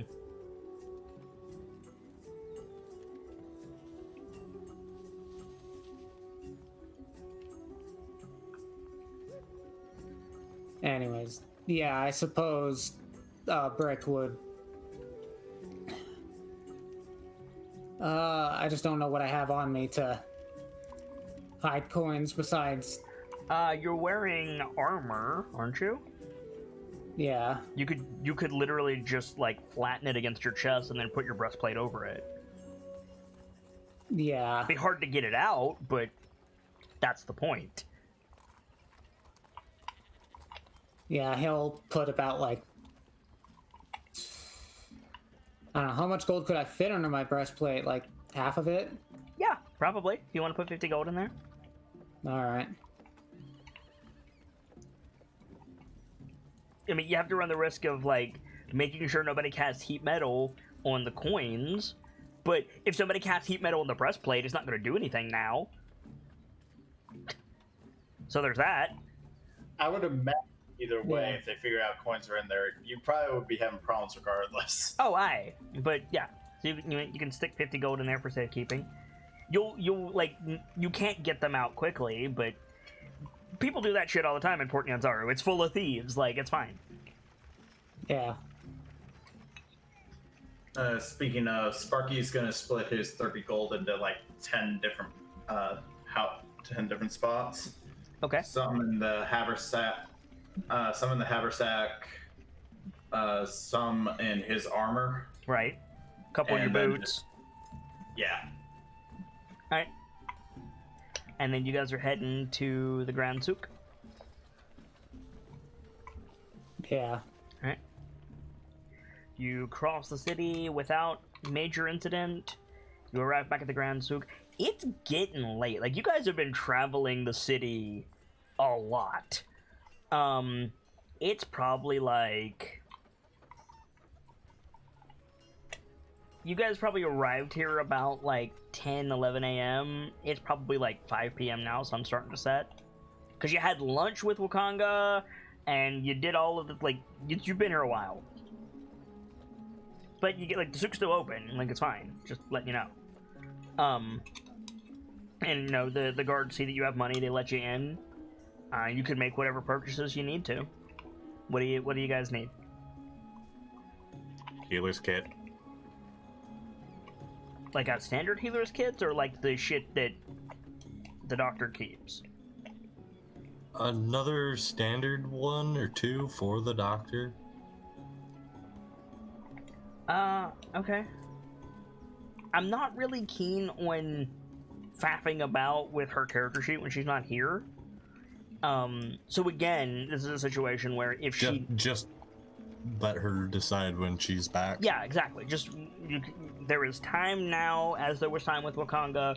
If she needs something, she will then have it. It's fine. I still need ingredients for black powder. Yes, you need sulfur, saltpeter, and coal. Charcoal. Charcoal. And I remember saying that because saltpeter, I think it was, is used in food preservation. Yes. So I remember last time suggesting we could look around like the people who make meat to see if they have some. Yep, totally. Better spot. I know. I believe the conversation was I know a spot in the lower cities to get you a better deal on that and charcoal. Yes. Oh, The charcoal is actually in the old city, that's outside the walls. I suppose also while I'm here, I could get a couple iron ingots to fashion into bullets. Totally. Iron ingots are cheap. They're like... I think the book price is like a gold for an iron ingot. Maybe not even that. It might be like 5 silver. That's not a big deal. The issue is weight, but you're a dwarf. You should have plenty of carry capacity. Yeah. Well, we can put it in the haversack as well. if Also necessary. valid. Like, yeah, a couple iron ingots would do you for a while, Brick. Yeah. The issue is price. Not really. Like I said, they're only like 5 silver. Oh, Yeah, metal is common in Port Yanzaru. It's a I thought last time we did this, and I thought iron was gonna be something difficult to get our hands on. It is relatively, but that doesn't mean it's expensive. I mean, it's more expensive. Like, 5 silver is a lot for an iron. Like, but, like, no, it still exists.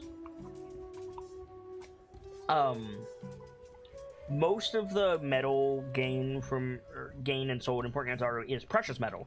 Gold, silver, copper, etc. But, no, you can still get iron, and people, like, make iron stuff. Port Yanzaru makes its money in trade, like trading exotic things from the land of Chult, and mining. That's where they get their money. And iron, like if you're mining like coal, for example, you're gonna find a lot of iron. Like, do you care about quality? That's the thing that I'm thinking. Like, yeah, you said you want ingots, that's fine, but like, you're not making armor out of this. You're making a slug. Do you care about the quality of the iron? Not.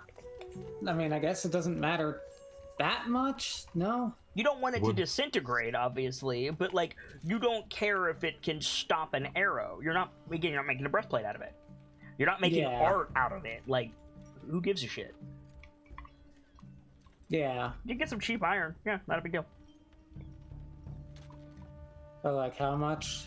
So like 5 silver for like a 2-pound little like handheld ingot. Am I going to get change in Chult? Yeah. In Fort Nanzaro? Oh yeah. Yeah. Do you only And want the last one? question: how much silver in a gold piece? 10. All right. So you could get- so you like could for get- a couple ingots, it would be 1 GP. Yep. And that'll be like, and mind you, an ingot is not those big Fort Knoxian 80-pound bars of metal. They're just this little square that fits in your hand. Yeah. It'll still make you like 10 bullets, 10, 12 bullets, but yeah, they're not huge. Yeah. Okay. About how much would they weigh? About 2 pounds, 2, 3 Each? pounds, probably. Let me get 4 of them. All right. Got your 4 like stamped, you know, relatively low quality ingots of iron. Yeah. And we still need to visit that alchemist to see if we can find sulfur and supplies for Sparky. That Yes, stuff is going to be more expensive. That is going to be quite expensive. I would recommend we deal with that once we are in vastly superior sorts. Anybody who knows what sulfur is will charge you like market price for it. The best thing you could do is find like a miner or somebody who doesn't know what sulfur is used for, but has like sulfur in like impure stone form, and then mill it yourself.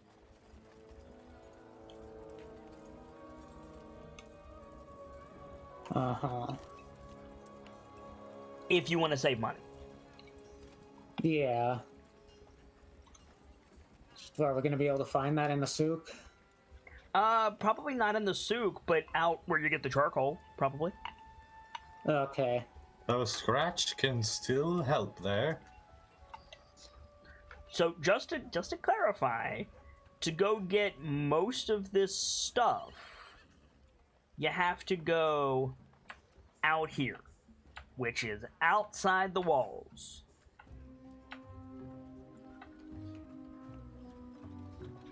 The jungle is literally here.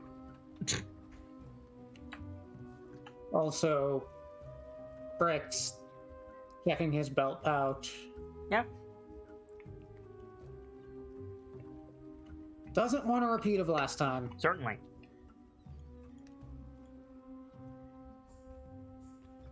Scratch, it is dangerous outside the city.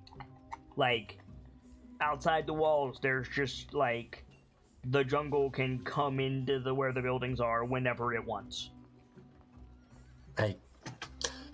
When we go to get the other things you need, the stinky rocks, the charcoal, and the salt, you will have to be on guard. On a higher guard than you have ever been in your life. Once we leave the walls, Excuse me. we are subject to the jungle's cruelty. Fair enough. Like, it is very, very common for something to come out of the jungle in the old city or in Malar's Throat, and people just, oh shit, that's the jungle, and they just walk into the city.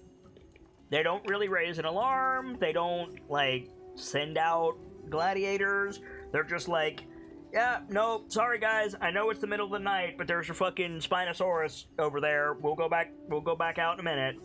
Like, it's just kind of a thing. It's kind of like living in tornado areas, like, tornado hits, people are just like, oh, here we go, into the shelter, like, it's just a thing.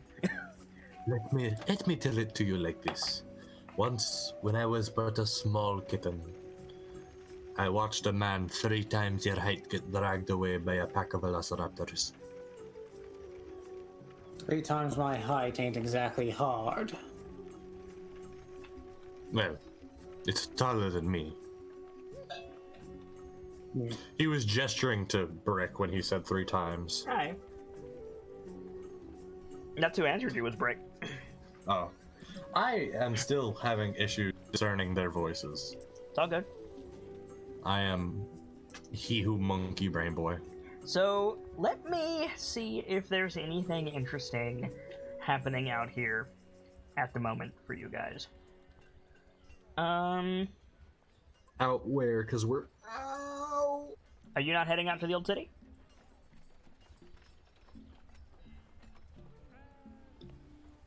That's a good bit of a walk. That's where you're heading to the thing, though, isn't it?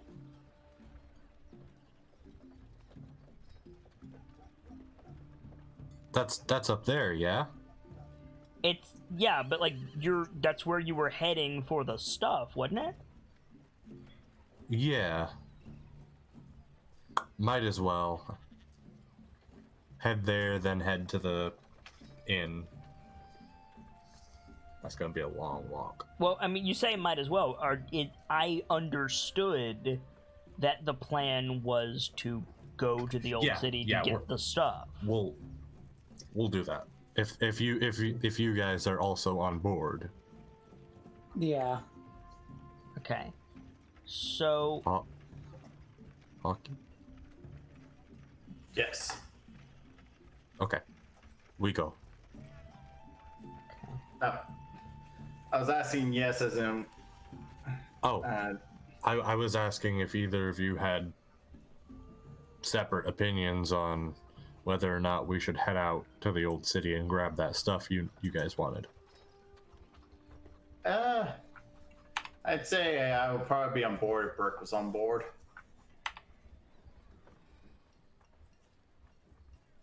Yeah. Let's go. okay. So you guys are making your way through the city. If there's any conversations you want to have, now is the time to do it. You guys could just, like, talk amongst yourselves while I'm setting up a thing for no reason at all. Oh, good. We get to stab more dinosaurs.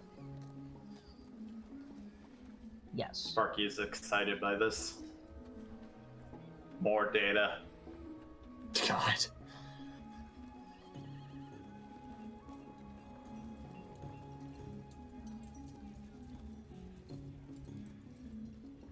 So, talk amongst yourselves for a moment. Anything from you guys? Because I haven't got anything.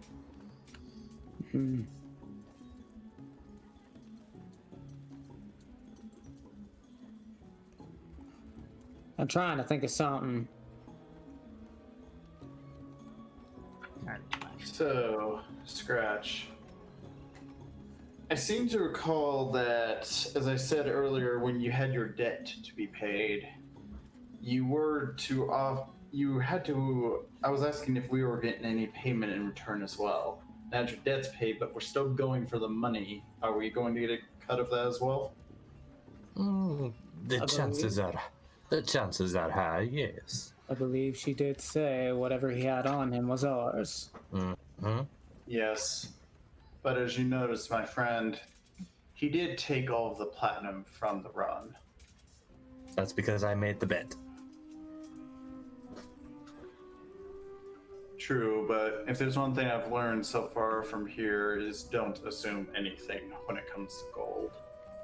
I shall promise you, when we go and we split up the... Once we have disposed of Tabon, if it is possible, we shall distribute his remaining possessions amongst ourselves equally, or as equally as we can. Fair enough. That seems Just out of fair. curiosity, what's your marching order as you make your way through the city? Scratch is at the front. Brick is behind Scratch. Okay. And Ren will just be walking alongside as well. So you guys come out of And the northwest. I guess that they're The good doctor would be like in the thick I of get- y'all, yeah. It's fine. You come out Yeah, of the I was northwest gonna of say the good suit, doctor's you start heading somewhere. towards the gate, and Scratch, you immediately see like a crowd of people around the gate, just like milling about. I don't know where this is going.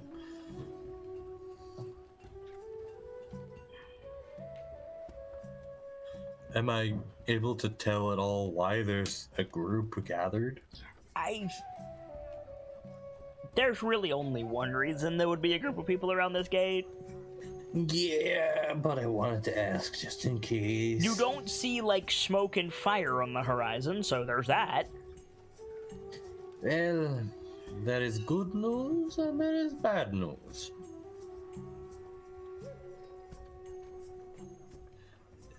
The bad news, the jungle has crept into the old city.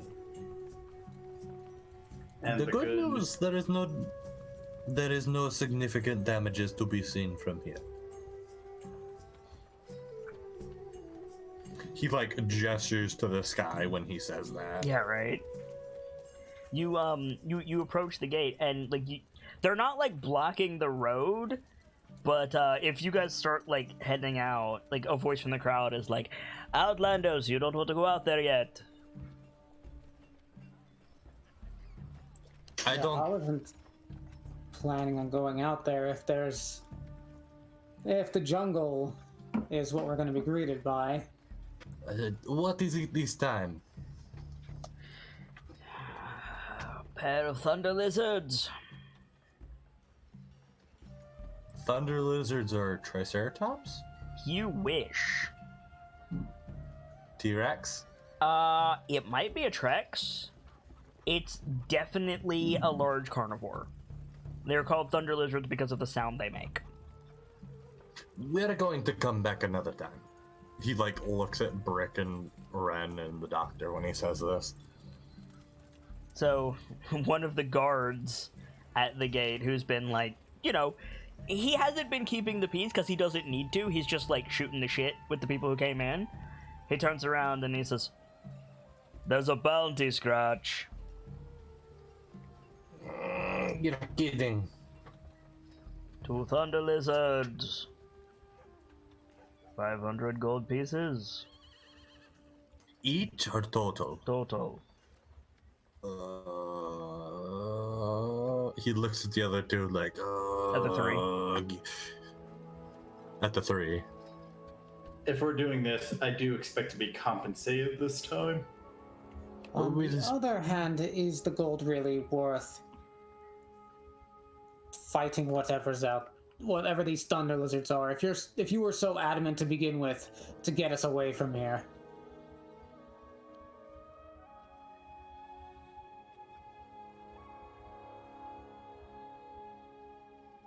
Somebody else Thunder can claim the lizard. 500 gold bounty. There's no skin off my nose. Someone else could so easily claim that. Just out of character, it's like we still need a long rest so we can actually level up. True.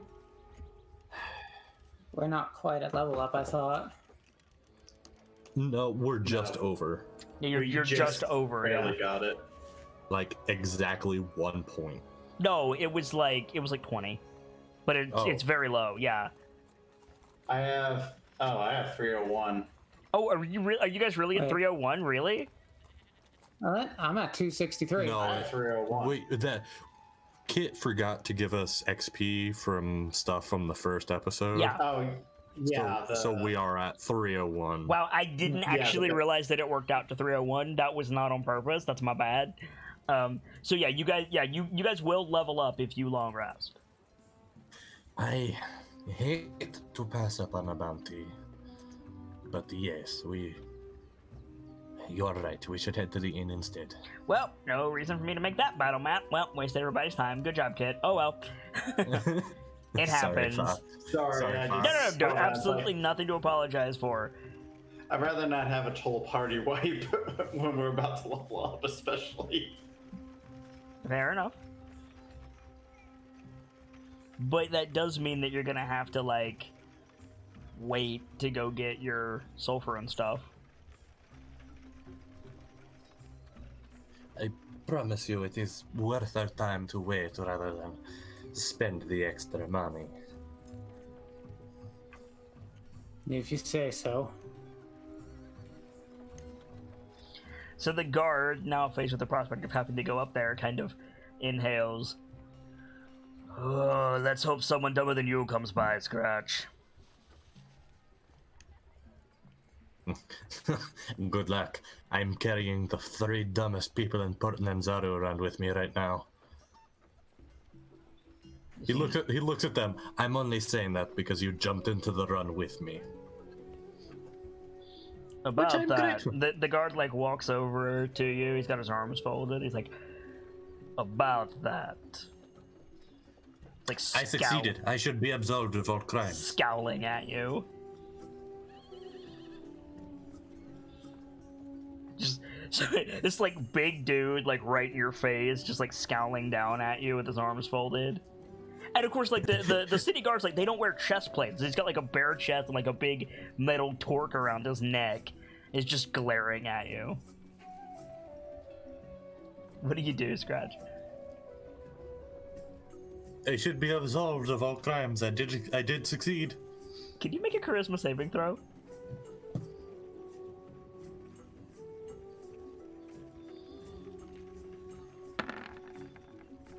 Okay. So he just like leers at you, like leans down. I think he like grabs you by like the scruff of your collar and like pulls you up a little bit. Doesn't say anything though. What do you do? Hi. What pretty eyes you have, sir. Take inspiration.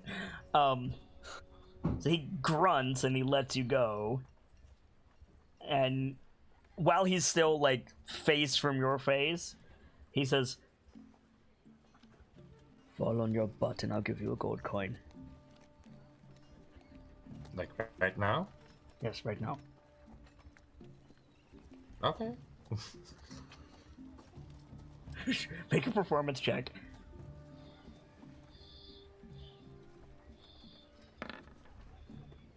Fucking perfect. Oh my god. So you sell it. So you fall on your butt, like timidly, you squeak, and another guard in the crowd like swears loudly, and the guard that's facing you just breaks into a wide grin and turns and says, "I told you I could do it." And as he's walking away, he drops a gold coin on the ground. A yoink. Yeah.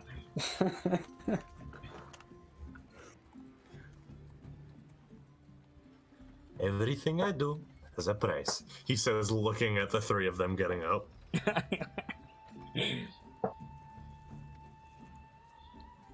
As you have discovered, I will even commit murder for a price. Sparky is just like leaning to whisper Scratch. You do realize you probably got a good amount more gold from that swearing guard, right? Oh, I'm aware, and I'll scam him out of some of it later.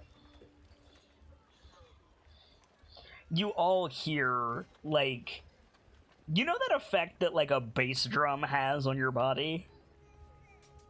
How you can, like, feel a bass drum in your teeth, right? Yeah, just like a loud, thunderous, like, boom. Yeah, but imagine that drawn out for about 10 seconds from over the wall.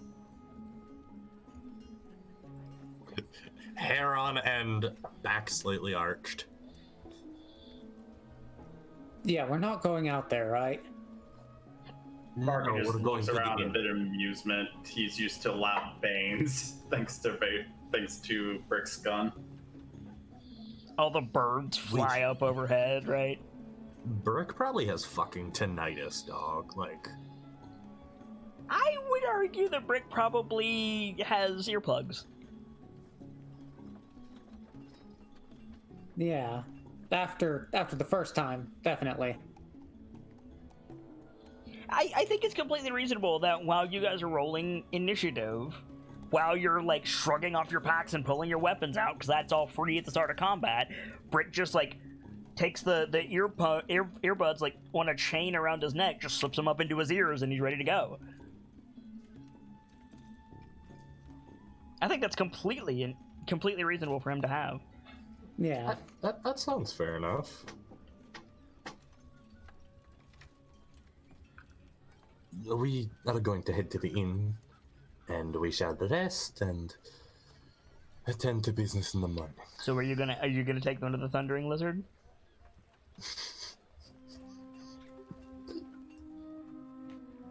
He did the scared cat thing, like he's ready to go. Right. I'm just asking if you're taking them to the Thundering Lizard. Yeah. There are 3 people that frequent the Thundering Lizard that you do not want to run into right now.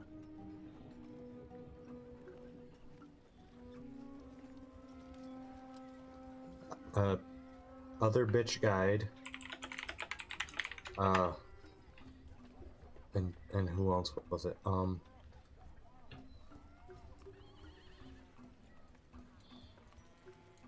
don't remember the other 2. River Mist and Flask of Wine both frequent the Lizard. Oh, As does Azaka Stormfang.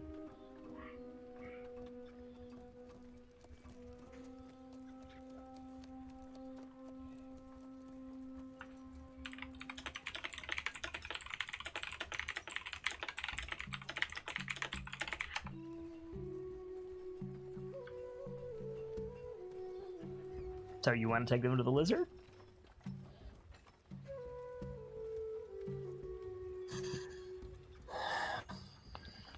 That's where Brent Wakando Tamu said to go. Well, okay. So you guys head to the Thundering Lizard. You cross the city without incident. The Thundering Lizard is, in a word, raucous. It's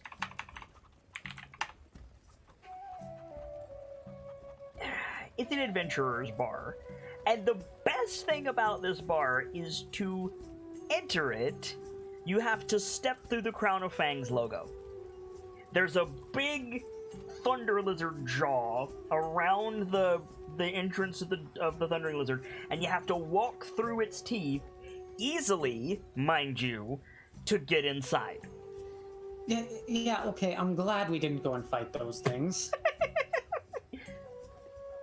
Do I have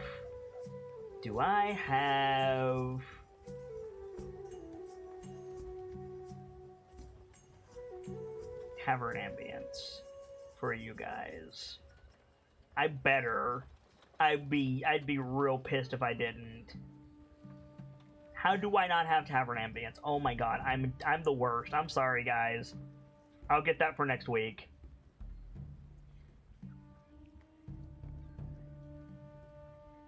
So yeah. So the Thunder Lizard is full of the various adventuring types.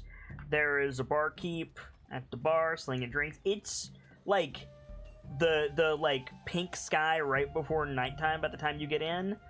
A bunch of sailors hanging out in here. There's like live music playing. It is loud and baldy, and it probably smells a bit. And before you get a look around, Scratch, I'm going to need you to make a dexterity saving throw.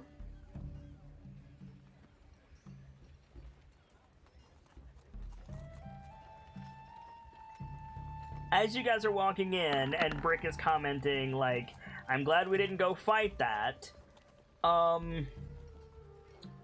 Okay. Boop.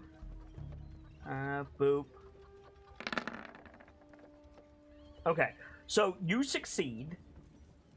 Do I have a handout? I do. As an arrow, like from a bow, comes flying out the door and goes, like, between Scratch's cheek and his shoulder. And standing at the bar, with a longbow in her hand, is this woman. And she's just glaring at Scratch as soon as he stepped in the door.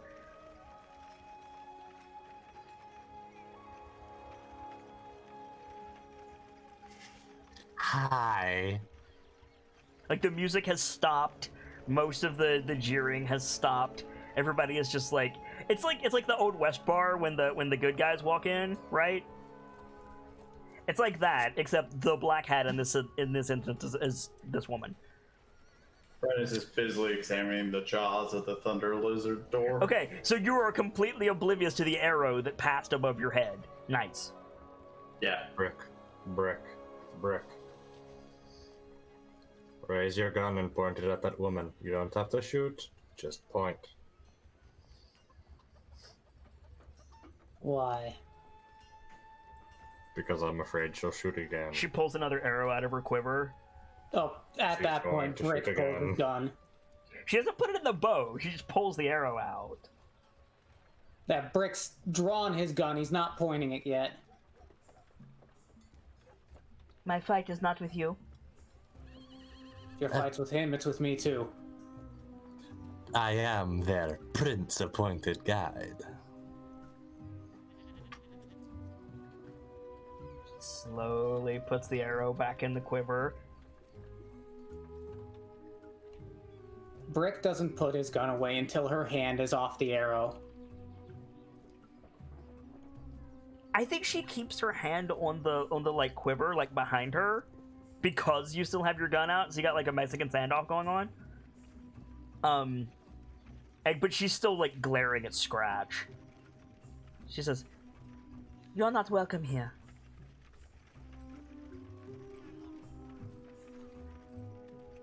I have a deal with the owner. I am more than welcome here. So she turns to the woman behind the bar, and she says, 5,000 gold to kick him out. Prince Wakongo Otamu will not be pleased. Make a persuasion check. Oh, with advantage. Can you using your inspiration? All right. Brick, you also get advantage for this scene. Inspiration, you mean? Yes, sorry, that's what I meant. Yeah, you get inspiration. So the like woman behind the bar like looks at Scratch, looks at Azaka, looks back at Scratch. She doesn't move. Azaka scowls.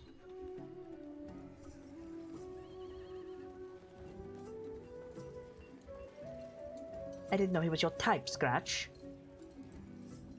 Nah, he's not. If he just decided to make me the guide for these folks. What, does he want them dead? No, I'm sorry, it's rather official business. I couldn't tell you even if I wanted to.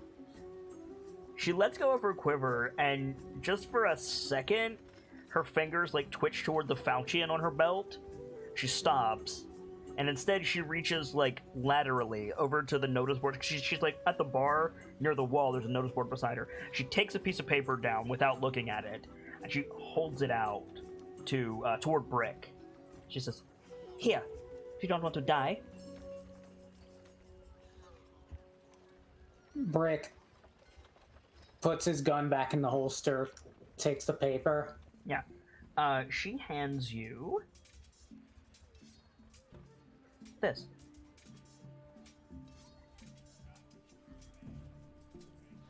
If you need a guide to get you through the jungle alive, look no further. I was born in the jungle. I know its dangers well and how best to avoid them. Should you choose me, you may rest assured that your party is in safe hands. I charge 5 gold coins per day and require a 30-day payment up front. For those adventurers who aid me in a personal quest, I will waive my fee and guide them to a place no one else has found. The quest will take us to Firefinger, the evil terror folk that roots atop Firefinger stole a wooden mask from me, and I want it back. It's an ad. Yeah. It's got her picture on Brick, yeah, Brick looks it over, and he's just gonna go, "We're happy with our guide for now." He crumples it and just sort of shoves it in his pocket. it. Okay. So she scowls, slips her arm through the string of the bow and fits it onto her back, picks up her drink, downs it, slams the cup back on the bar, and marches out of the room. It takes a minute for the music to come back. When the music comes back, Ren finally just looks up and notices like everyone's like poshing all. You probably saw her like peripherally walk past you, Yeah. since you're still examining the teeth. Yeah. Make an investigation check.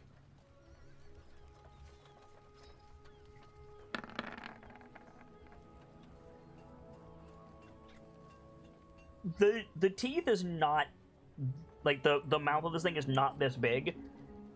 It's been sat in a way that's unnatural, so you can fit through the door. Hard to tell, but since you're examining it, like it's a parlor trick. It's big. Don't misunderstand me. And for you, as a gnome, you could just walk through. But like the humans and humanoids that are just calmly walking in and out of the door, it's a parlor trick. The jaws are not configured correctly. Basically, it's made to make the mouth look a lot bigger than it actually is. Correct, but it's very hard to see. Okay. Again, it's still huge. Can I just only tell that, or can I tell like just how big the jaws actually would normally be? With that roll, yeah, you could. Scratch is in trouble. You and Brick are just snack time. It's big. It's real big. It's just not 10 feet wide.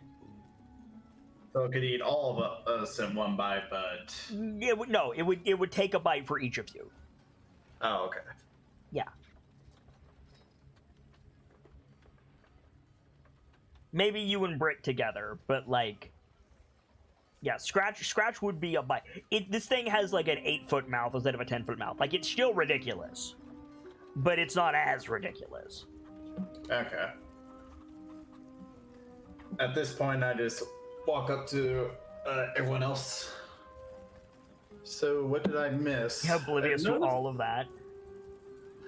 I noticed they had a rather interesting trick with the teeth back there. Oh, you missed the rather interesting trick with the arrow. What arrow? Take inspiration, Rin. I was waiting for that. I think Scratch just looks at him and does this like. How did you miss that? He does that thing cats do with their eyes when they're like, "What the fuck?" Yeah.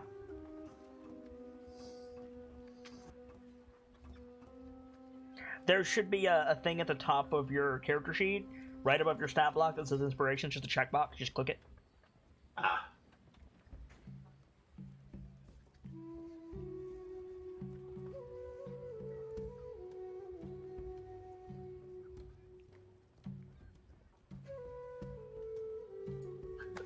He just Ren looks over. He can recognize the what the fuck look. Yeah. Well, there's a like if you look around, Ren, like there's a tension in the bar. People are still like edging away from Brick and Scratch, and like the music, like the song is just starting, and you swear there was music when you came in.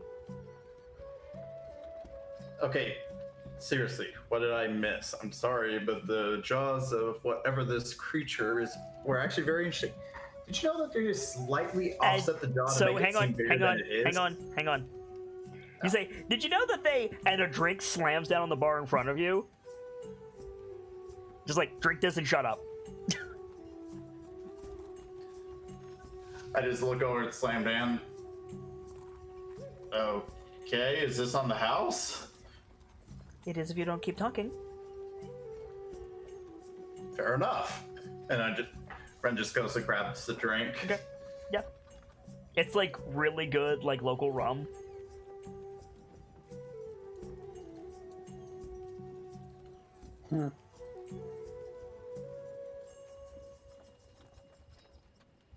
So, anybody want to fill Ren in on what happened? Basically, what you missed was a bitch shot an arrow at me, and our good friend Brick prevented her from doing it again long enough for me to talk my way out of trouble. Sparky just turns to look at Brick, like eyebrow arched, like, really? Surely you couldn't have missed her storming out. I did, but this is a bar, my friend. How many times have we stormed out or made someone else stormed out? How many times have we been thrown out? I'd rather not think of those times.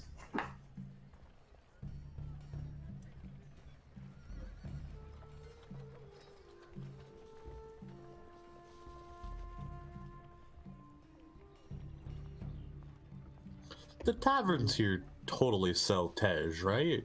Yeah, absolutely. Yeah, Scratch is gonna get himself one of them. Okay. Sparky right now is just enjoying his rum. You get a gourd of Tej. It's like what? Like five silver? No, it's cheap. I just don't remember what it is. Let me check. Buying a special item. I have a handout for this. Boop. Tej is Like a couple copper.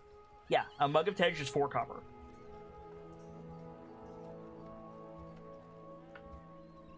Also, way to spam, Ren. Holy shit.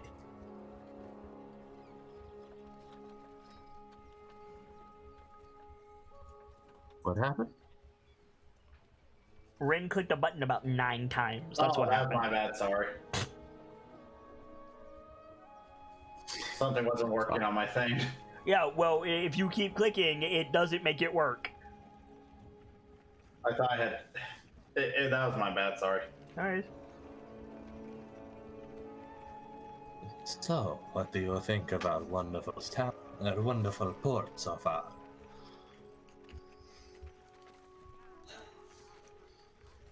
Very different from Baldur's Gate. Though, I guess certain things don't change no matter which big city you're in.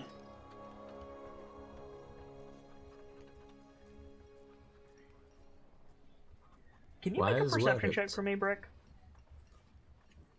Okay. Perception, you said? Yes. So, needless to say, you have the attention of most of this room after that, right? Oh, yeah. You say Baldur's Gate, and there is, like, open glaring from a couple of tables. You hear, like, as part of the background din of conversation, but loud enough that you can make out the words, you hear Flaming Fist a few times. Yeah. Brick ignores it. All right. Good roll, by the way. Mm-hmm.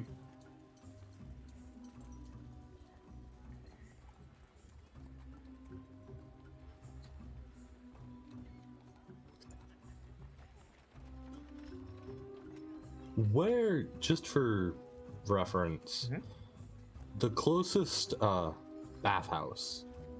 I have an answer for you, actually. The closest bathhouse, excuse me, is here. Well, that's not bad. No. About a 10-minute walk. Yeah. Once morning comes, we will be heading to a bathhouse before we deal with anything else. Fine by me. Cleanliness is next to richness.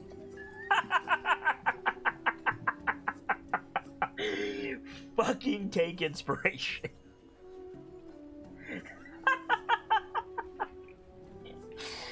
Oh, that was good. Because Chult is a land without gods. That was perfect. I'm getting better at this. I also would have accepted cleanliness as next to princeliness. That is pretty good. I think the richness fits way better in with ports than knowledge. Certainly, they're both good.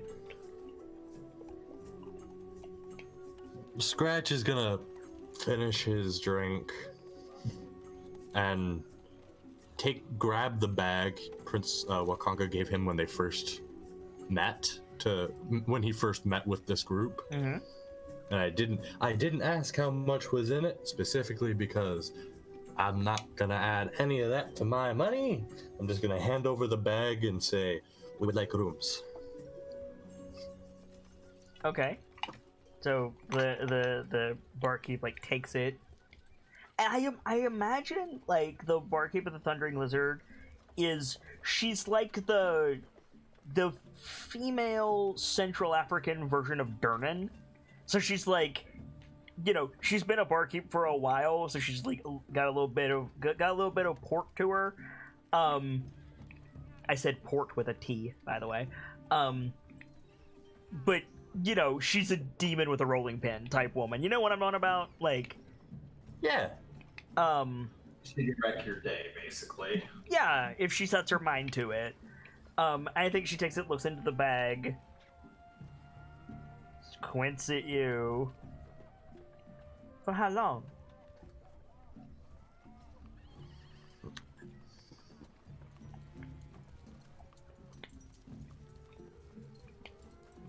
I should have asked how much money was in that bag.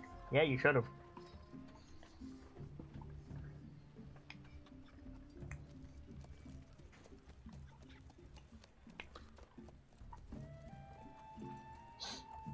Though I know how much rooms are here. Yeah. They're about And a that gold is? a night. This is the cheaper end.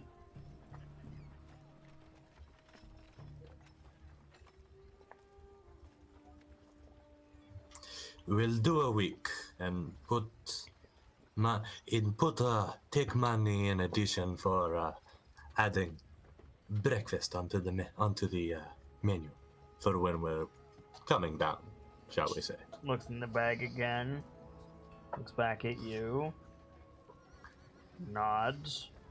Closes the bag up. Disappears. Comes back almost immediately with 3 keys.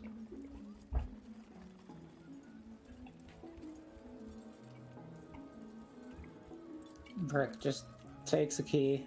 Okay. There is 4 of us. You're staying. For once. See, nods, gets another key, passes it to you. Ren just still drinking his rum, just reaches to grab a key. All of the keys have the same number on them.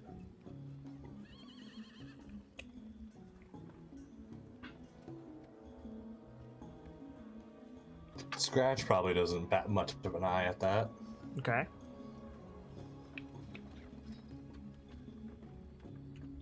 You have a dinner?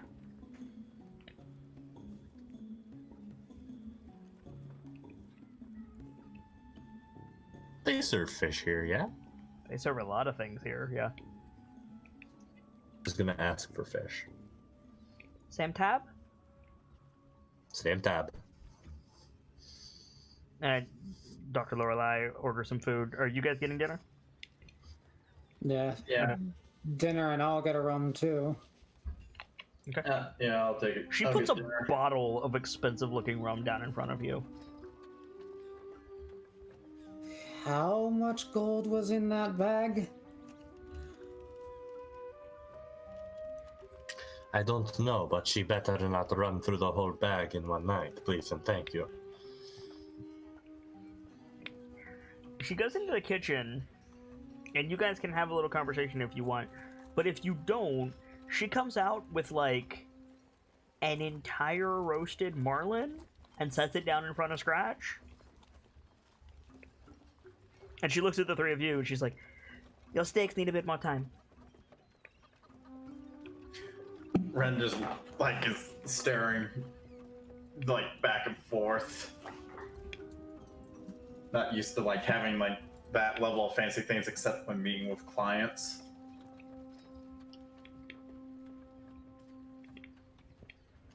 Okay. Let me rephrase my question. How much gold did you just throw away?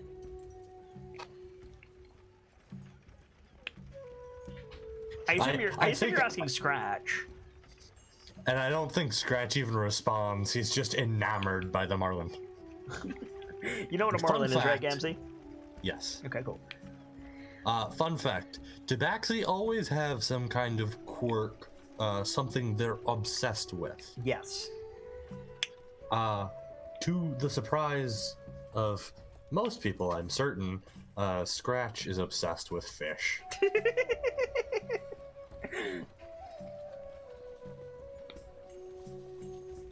So, the three of you, the other three members of the party, you get the, like, dinosaur equivalent of prime rib with, like, wine sauce. These big, like, dino steaks get brought out with some, like, roasted vegetables. Oh, I guess we might as well enjoy what we paid for. Ren sighs a bit. Too true. Too true. We shall only eat this fancy one night, and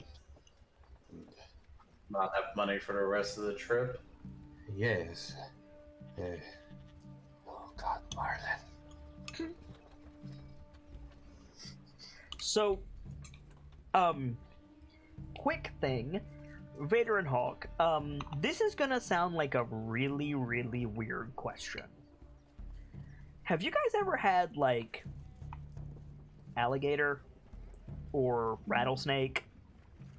Nope. No. Okay.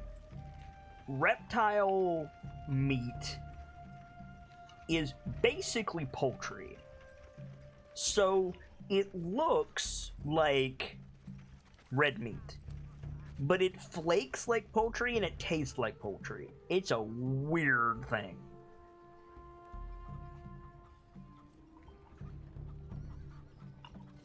Huh.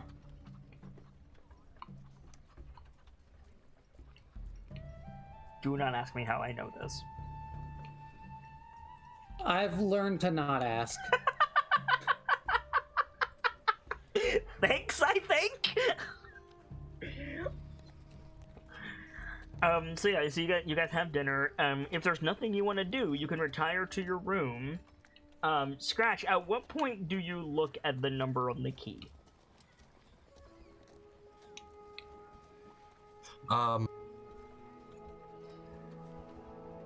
It's probably a little bit after he's finished with the marlin. Do you eat the whole thing? Oh, he eats a good bit of it, not the whole thing. Make a Constitution saving throw.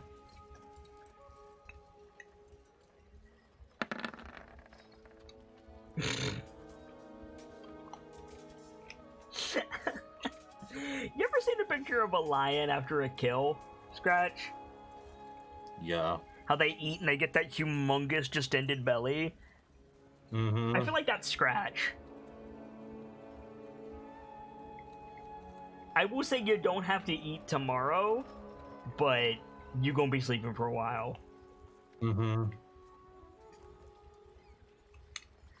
You take out the key and you look at it. So the Thundering Lizard is a multi-floor establishment because it's an inn, right? Gotta save space. And most of the keys are rather like how we do keys in modernity. It has the floor number and then a little sign and then the room number, right? The key you're holding just has a big old 5 on it.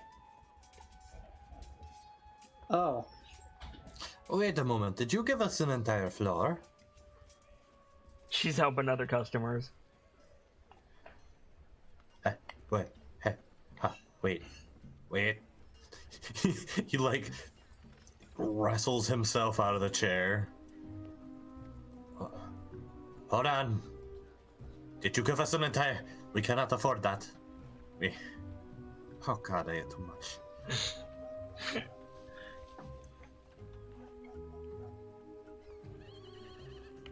I think, my friend, you might have already afforded it. That was money that could have gone towards research.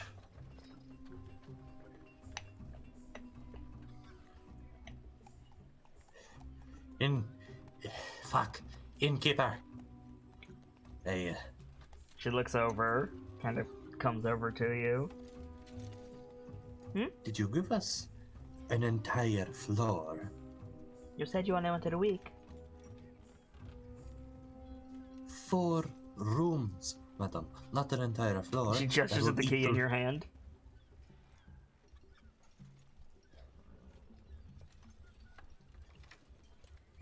I think we better go take a look at our rooms. Probably. From what we've already spent, I want the rest of that bag back. Aside from what we've already spent, I want the bag back. What bag? She grins bag at of- you. Don't do this to me. We have an agreement. Don't do this to me. Make a persuasion check with disadvantage. Neutral roll. I'm using that advantage. Okay. I'm using that inspiration. All right.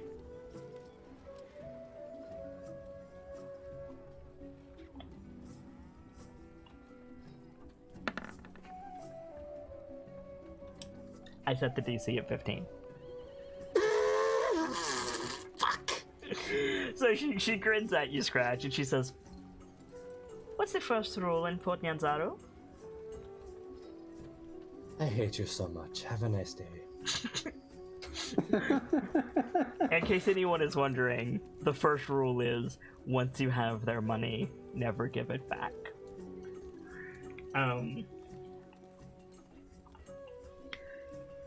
So, you have rooms and food.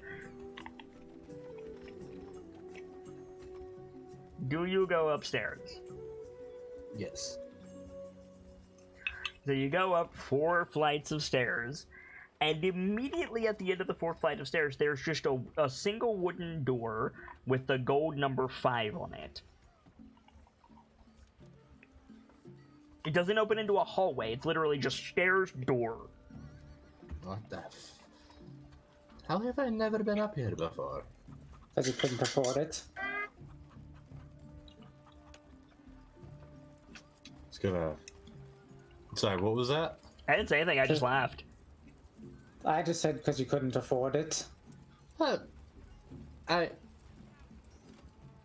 Well, you've afforded it now, might as well enjoy it. Just under his breath, he responds with, "Bastard." Just, like, goes to open the door. So you put the key in the lock, you turn it, you open it. So, Gamzee. Mm-hmm. You ever played Monster Hunter World? Oh my god. So that's a yes, is what I'm hearing. Oh my god. Did we really just... Yes. Would you like to my explain for your friends? The room you get in Monster Hunter World, if you guys don't know, is an open concept, high tropical, massive bedroom with a balcony, small pool of water. It's got a fireplace. It's got a bed, one of those like king size It beds has a with garden. the fucking. It's So to clarify, it has everything. To clarify, however, it does not have a bed. It has 8 bedrooms. Oh, the prince is gonna kill. I should also mention that the room comes with attendants. Oh, he's gonna kill me. For whatever you need them for, and I'm just gonna leave that there.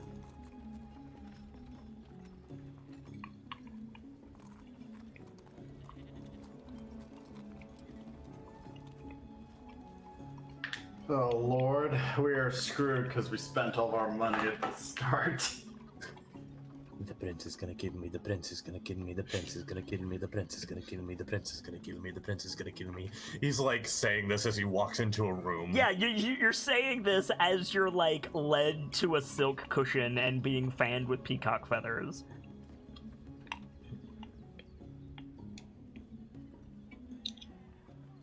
Is the prince gonna kill me? He looks at the attendant expectantly, like. I think like the attendant is trained to just say yes sir to whatever you say. Oh, the prince is gonna kill me.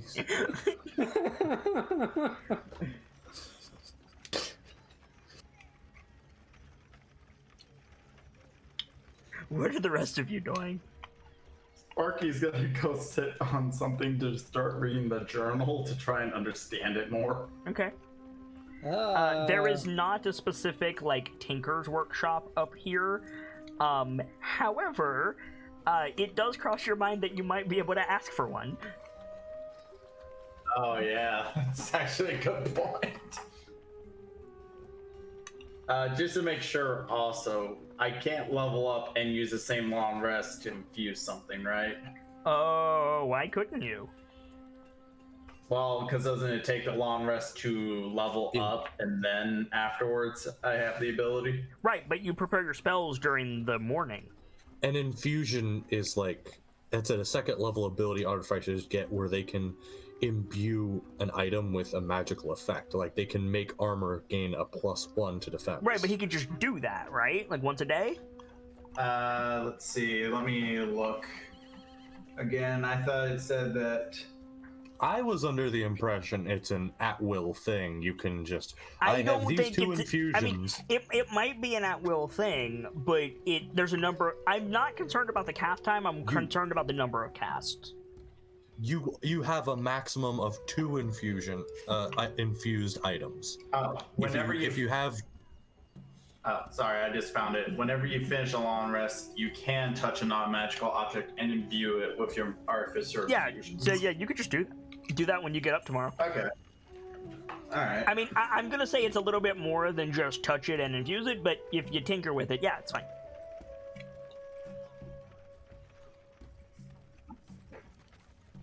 You can make Brick's gun a better gun. So, do you guys want? Is the intention to take a long rest? Yeah. Okay. Yes. So I do long rest a little bit differently than the base rules. In the base rules, you heal from everything, you get all of your stuff back, you get max HP, blar de blar de blar de blar de blar. I don't do that. And the reason that I don't do that is because long rests are real fucking strong. Instead, what I do is you get all of your hit dice back, and you roll them for free, and that's how much HP you recover. I also have a separate injury table and disease table if we have that going on, but we don't currently. So you won't get full HP for a long rest, but you'll probably get full HP from a long rest, if that makes sense. So if you have 2 fighter hit die, you can roll 2d10 plus your con twice for free and recover that much missing HP. So odds are good you'll probably get all of your HP back, but not necessarily. Well, I can do my whole level up process real quick. Yeah. Yeah, absolutely. My character is at full health already, thanks to the good doctor. Well, there you go. I'm just letting you know for the future. It's good to know the system so that you could just do a long rest. Yeah. But you get all your spell slots back.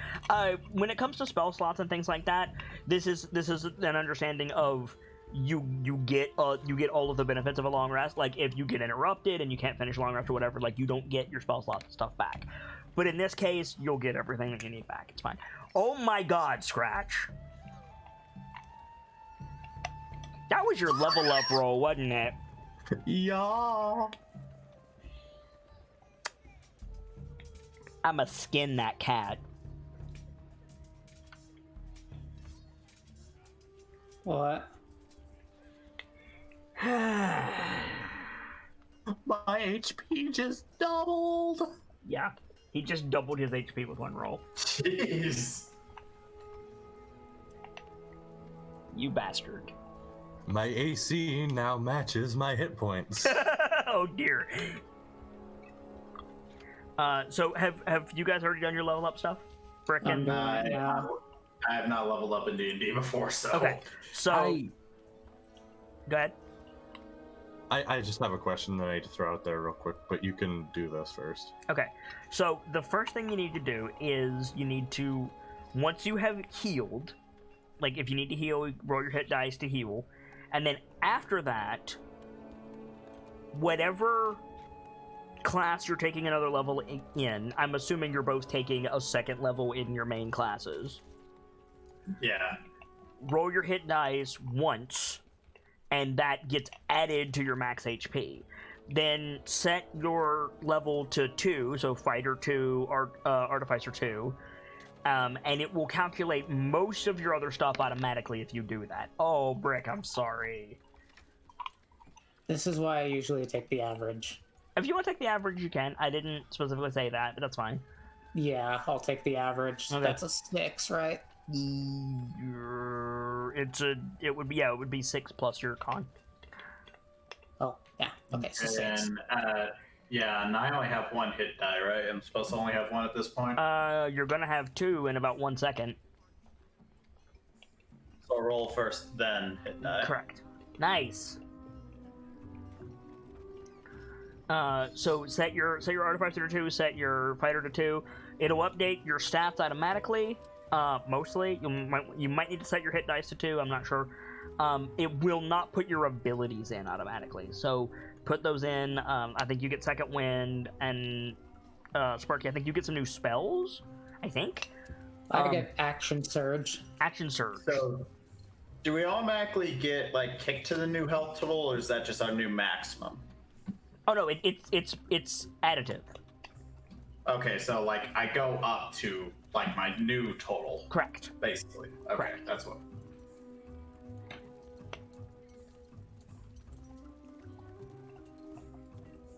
So, my quick question: Yes. does having claws affect my martial arts at all? Yes. Your claws do slashing damage. Well, they're both D4 or 1D4. I was just wondering if that did anything. Yeah, your claws will count as monk weapons, so you can level that damage up with your martial arts. You can choose to do bludgeoning or slashing damage. Oh, cool. Yeah. Additional question. We did decide that this will count as count towards finesse for my sneak attack, right? Yes. You can only sneak Okay, attack cool. once, but yes, this will count. The other thing is we need to sit down and work on your monastic tradition. Yes, we do. Luckily, that'll be a bit, but still. We need to get that sorted. Because I believe you want, like, a Tabaxi-centric one. And we can Yes. do that. We just need to talk it out. Don't forget the doctor wants a thing too. But that can be relevant when she's back. Doctor wants a thing? What does she want? A medicine-centric bard college. Oh, yeah. excuse me. My plan is to work with both of you on that when the time comes. Just making sure. Yep. So you guys rest overnight. Your attendants help you with anything you need to do. Do you guys need to take some time to like put all your stuff in, or are we good to keep going? Oh, I need to pick out my artificial fusions because I get 4 of them. I mean, all due respect, you should have had this ready because you knew you were leveling up. That's fair. If it helps, I know the 4 that are probably the easiest to take. Sure, we'll just go with that. That'll be the easiest. Enhanced spellcasting foci, enhanced weapon, enhanced defense, and replicate magical item. Those are strong. Do you get It's new... all. Go ahead. All of those except replicate are a +1 to their mention, except for spellcasting foci. Spellcasting foci is kind of terrifying. Enhanced spellcasting focus, enhanced defense, enhanced weapon, and replicate magic item. So basically, you get to choose +1 one of AC, +1 attack and damage, or just damage? Attack. +1 just attack or attack and damage? Just attack. Last I So checked. +1 attack, +1 AC. The magic weapons grants +1 to attack and damage rolls made with it. Thought so. Ooh. The replicate magic foci, I'm assuming, raises your spellcasting DC. The +1 to focus spell doesn't attack rolls rolls. In addition, the creature ignores half cover when making a spell attack. Ah, okay. So it goes around cover and it gives you +1 to your attack rolls, and then replicate magic item is just you make a magic item. Yeah, like right now. You I've get only to made- choose one. Do you get spells You get to choose as one well? out of the list. Sorry, can you repeat that, Kit? Do you get new spells as well? Not yet. Do you not? You don't get spells every level? Really? No. He's gonna get another slot at 3. Not slot, spells known. Oh yes. Artificers get spells similar to thought so. wizards. I thought so. That means you get 2 every level. Oh, okay. Because I was looking at the UA and it didn't mention anything about that. I use different websites and they usually have all the info you need. Yep. I can give you some links after the show. Obliged. Sure. I don't think it's going to come up right now, since we've only got a half hour left anyway. So, Yeah. you guys sleep on, like, feather mattresses with silk sheets.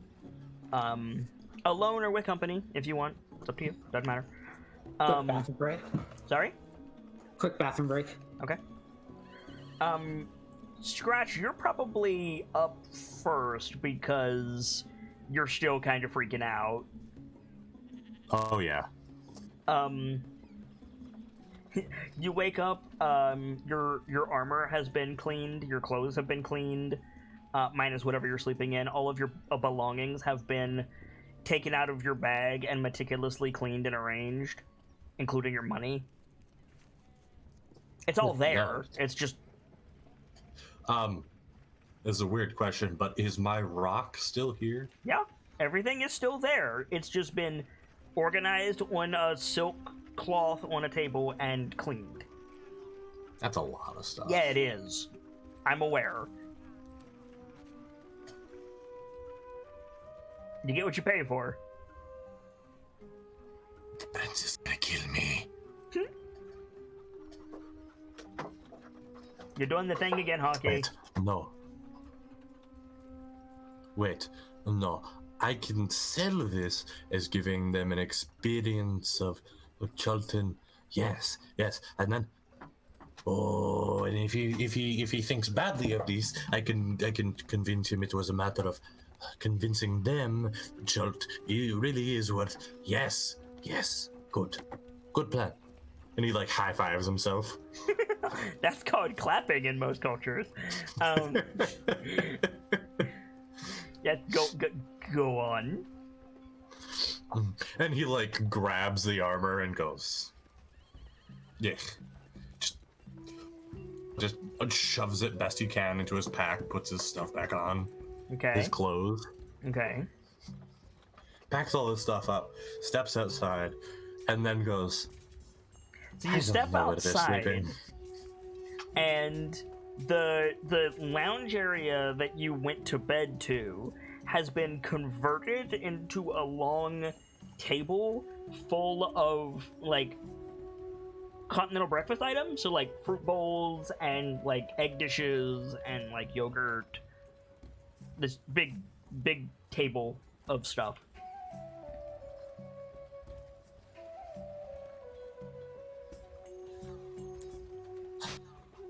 This was not here last night. Like, the entire room is different. Like, the paintings on the wall are different. He's gonna kill me, he's gonna kill me, he's gonna kill me. He says walking up, grabbing something off the table and munching it. He's gonna kill me, he's gonna kill me. Get egg down your, like, furry chin as you, like, bite into it. You didn't realize it was an egg dish.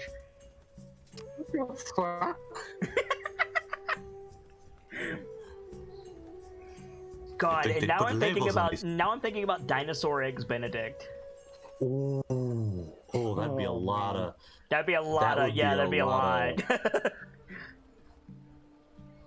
And the sauce, like, one eggs Benedict makes me sick.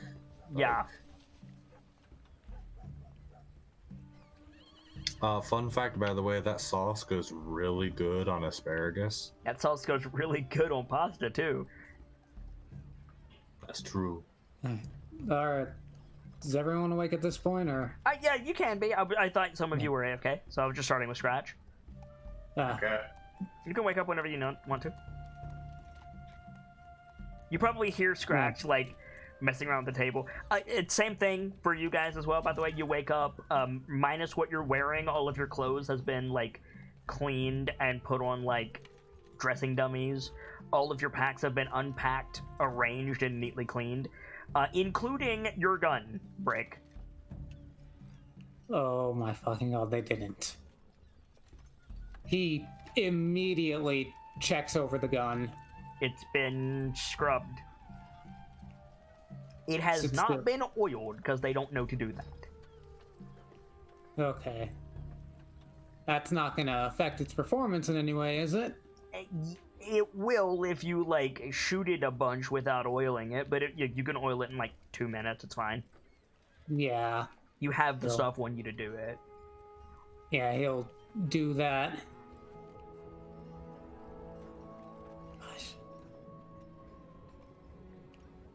Like, all of your casings have been, like, cleaned out with a fine brush and, like, set out for you. They don't know what they are. They just cleaned them.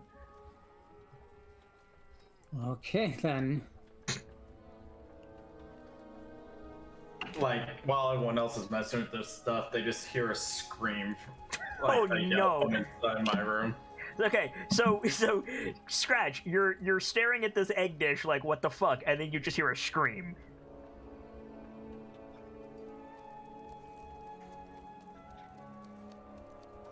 Gemzelius.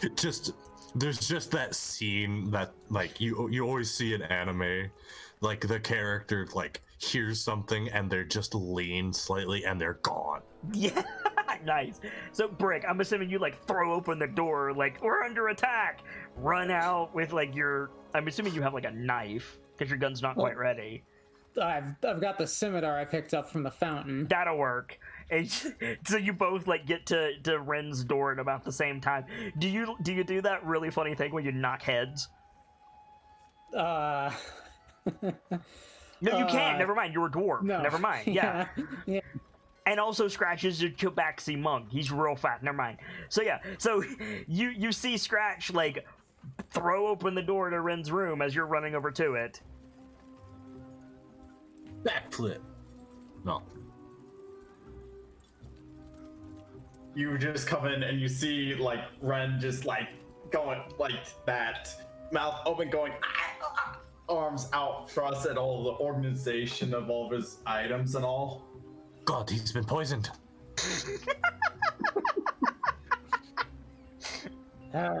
No, he's just like this. Do those idiots know how long it took me to organize that? Just like the mouth. State that I had to put these. Mouth slowly opening, slowly squinting at the same time. I'm going back to my eggs. Oh, they've got breakfast ready for us. Oh, you saw it, Brick. Like, the lounge room that you came into last night has been converted into a gigantic dining room. There's a hardwood, yeah. there's like a hardwood, like, conference table that was brought in and filled with platters of food that was not in here last night. Yeah, Brick's gonna go ahead and dig in. Okay. There's all kinds of stuff, but because you're on a different continent, like, you can name about half of it. Wait a minute. Is there fish? Fish for breakfast? It's a thing in some places. I believe that. The thought of fish for breakfast turns my stomach a bit, but given who you are, probably. I just can't off the top of my head name a fishy breakfast. I guess like a bowl of soup with like fish soup for breakfast might be pretty good. But that's kind of like Southeast Asia. That's like Kalimshan as opposed to Cholt. I don't know. Again, for you, probably. Do I know what it is? Not off my head. England and Japan are the main places, and it's just stuff like fried cod. Fried cod for breakfast? That's a lunch food, man. That's what I'm reading. I would not eat fried cod for breakfast. Are you kidding me? I would vomit. I love fried cod, and I would vomit. When I was a little kid, I exclusively ate hot corn dogs for breakfast for years. Oh. Exclusive. Corn dogs are nasty to begin with. And just the thought... Mind you, I'm one of those people who can't eat in the morning. Like, if I smell food, I get sick in the morning. I have to, That's like, fair. stay away from it. So, the thought of That's something... fair. The thought of something very strongly flavored, like fish... You can't not have a strong fish, right? Like, it's always fish. I don't know. There are these little things out here where I live. Like, they just fry them whole, and they don't really taste that strong, but they're really good. I mean, don't get me wrong. I love the taste of fish. I like fish, but it's not the type of thing that you eat it and you don't immediately go, that's fish. And the thought of that for breakfast just makes me ill. But again, different place, and you did kind of make a show of being you, so there's probably fish. As soon as he sees the fish, it is going to be gone. Okay, so Scratch is eating like a street kid from the Port Nyanzaru. Brick, any special requests? I think Is there like a Baldian specialty? Feel free to just spout lore, by the way. well, like lore I just make up. Yeah. Yeah. I don't know. I can't think that fast off the top of my head. Fair enough. I might have something in mind for you. Go ahead. Oh, He's a dwarf, right? Yeah. Fuck, I just had the word.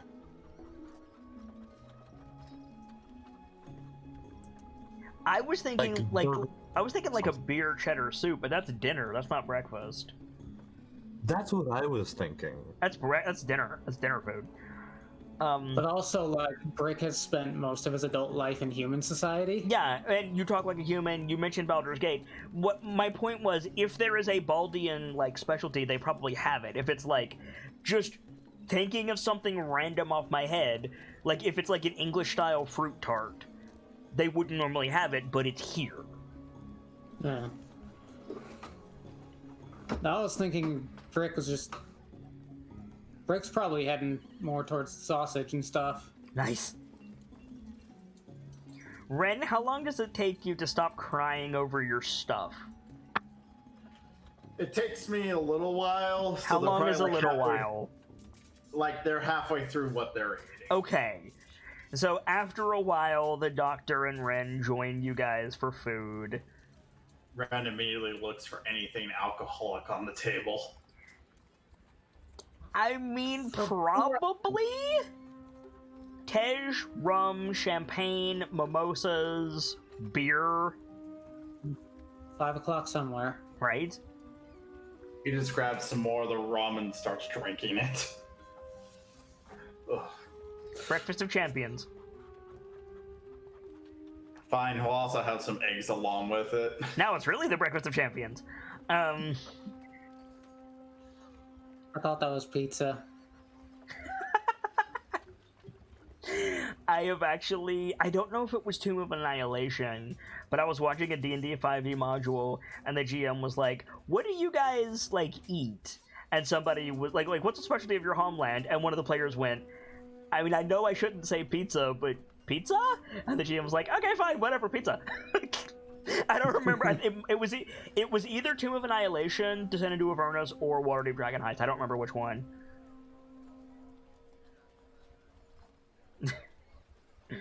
I mean, if you really want pizza, we can talk. It doesn't change very much. Nah. Baldur's Gate doesn't strike me as the place for pizza. All of the NPCs from Baldur's Gate in the game called Baldur's Gate are Southern USA. Literally, hey y'all. I'm not making it What up. I'm hearing is the Baldian specialty breakfast is biscuits and gravy. Yes, that is exactly what I am saying. Thank you, Vader. Nice. Biscuits and gravy, gumbo. Also, Kit, Mm-hmm. I just wanted to let you know I did update my spells, including what spells I know for the day. Cool. So, you guys have a moment. It's just you and the attendants if you want to have a conversation. Does everyone know the plan? Right now, I'm wondering if Brick's gun is gonna explode on us. I don't know, Brick. Should be fine. Shoot it. I checked it. Just need to oil it.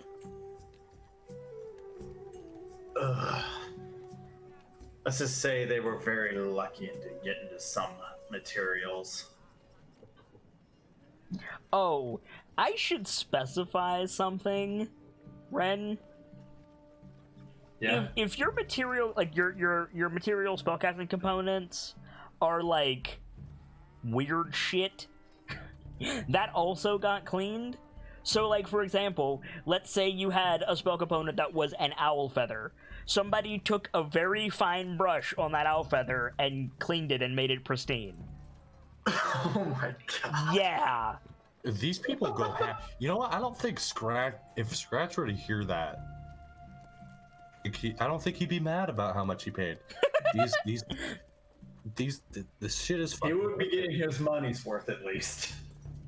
Yeah, I mean, this makes it easier for him to argue, I was giving them a taste of the culture, the highest we had to offer, and I plan to show them the lowest, give them a good taste of all of Port Nanzaru's glory. Make them more inclined to help us. More so than they already are. You know what I'm saying? Yeah. If you think that will work, feel free. He doesn't, but makes himself feel. It helps him feel better to think it would. I will also say definitively, aside from Brick's gun needing a little bit of oil, none of your gear is damaged. They haven't run roughshod with any of your stuff. It's just really weird how clean it is.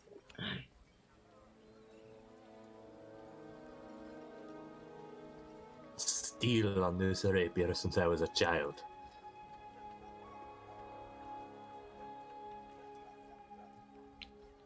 I'm surprised they didn't brush your fur while you were asleep.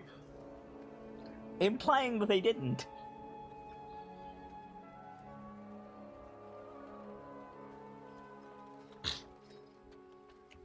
Oh man. Scratch, did you have a do not disturb sign on your door? I did not. Okay. You wanna check your body? Probably. Okay. You look like, I mean, you got some bedhead going on. You look like you went to bed tired. It's that thing where he like licks 2 fingers, starts putting it down, and just. We're going to a bathhouse. Why do I need to do this? There's a knock at the door. As soon as you say that, there's a knock at the door. Fuck! He like jumps under the table. Ren just continues to nurse his Ron, just still sulking a bit. Someone open that door while I hide. I guess Rick will get up, still chewing on biscuit, and open the door. Vader, I am very sorry for what's about to happen. Just let it be known I'm apologizing. You open the door and you see a half-elf in like a silk vest with a white like long sleeve pirate shirt underneath. The shirt is white, the vest is like black and gold. He's got pink hair that's obviously dyed because his eyebrows are a different color. And he's wearing a belt with a bunch of, like, combs and scissors and rollers on them. And he just smiles at you. Oh my fucking god. We get a hairstylist too. Fucking Jandalane. I could not have asked for a better reaction from Vader. That was perfect. That was exactly what I wanted. Yes, Jandalin. It just smiles at you. It doesn't say anything.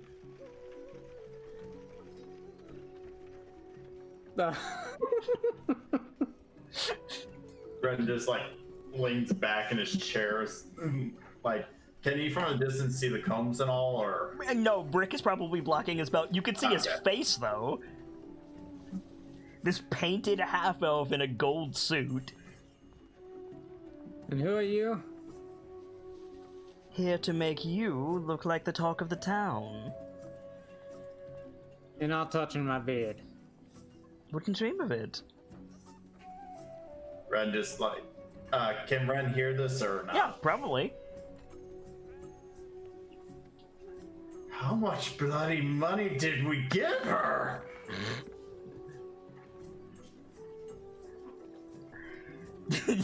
Scratch, what are you trying to do exactly? And why did you roll it 9 times? 9? Why did Only one came up for me. Well, it rolled substantially more for me. What are you trying to do? He doesn't know what's happening and he doesn't trust this man. Right, what specifically are you trying to do? We hiding Where?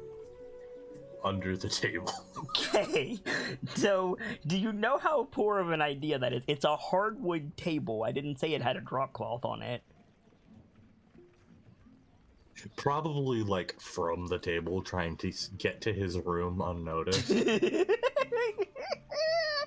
Okay, so the attempt is for you to stealth into your room without the strange painted half-elf seeing you. Okay, so, cool. So, I think, Vader, do you let him in? I guess. Okay, so you let him in, and I think I'm just gonna roll a d4 to see whom precisely we cut to be. Okay, so I was going to say 1 is Brick, 2 is Ren, 3 is the Doctor, and 4 is Scratch. So I think we cut to Ren in like a barber's chair, which was not in here in the previous scene, with a big white like apron around his whole body. He's like cocooned in there, and this elf is just like combing and trimming his hair. How angry does Ren look? Well, if it was that fast, I think Ren would first just be befuddled, like, It's Fuck, not how strong was that ROM? not particularly fast. We like transition scenes. Oh, okay. Yeah, we flash forwarded. Okay. Ren is very annoyed, but he doesn't care that much either. Okay. It's more like, ugh, I could be doing something more important right now. Like going through and figuring out what else they messed up. So when was the last time Rin got his hair did? I want to say, like, probably a few years ago, if at all. Like, he's the kind of person, he will do the bare minimum to make it look functional, like, because he knows, like, some of his clients would, like, refuse to even meet him if it didn't look decent. So, Brick, are you recording this for the Vine? Do we just pan back and Brick is like got an iPhone out? Like,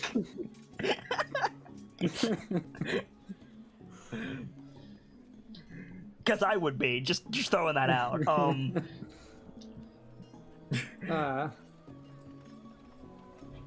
And I'm assuming Scratch is hiding in his room. Like under the bed, like he's not touching me. Under the bed. Okay, so I think like over the course of the next like half hour or so, the half elf like cleans and styles the three of you, Brick and Ren and the doctor, providing of course that, you know, you're absolutely sure you don't want him to mess with your beard. Quick question. Quick thing also. What about the chicken? I don't think Jean Delane offers veterinary services. Well, I'm just thinking the chicken seems to like to lay on the good doctor's head.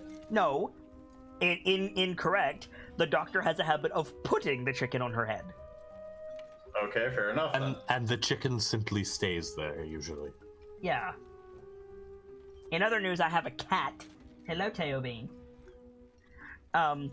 So I think after whomever's on, probably the doctor is the last one, and like sweeps the like apron off of her and like dusts her down with the brush, gets all the hair off, and then he just like breezes over to Scratch's door and just knocks shaving a haircut on it.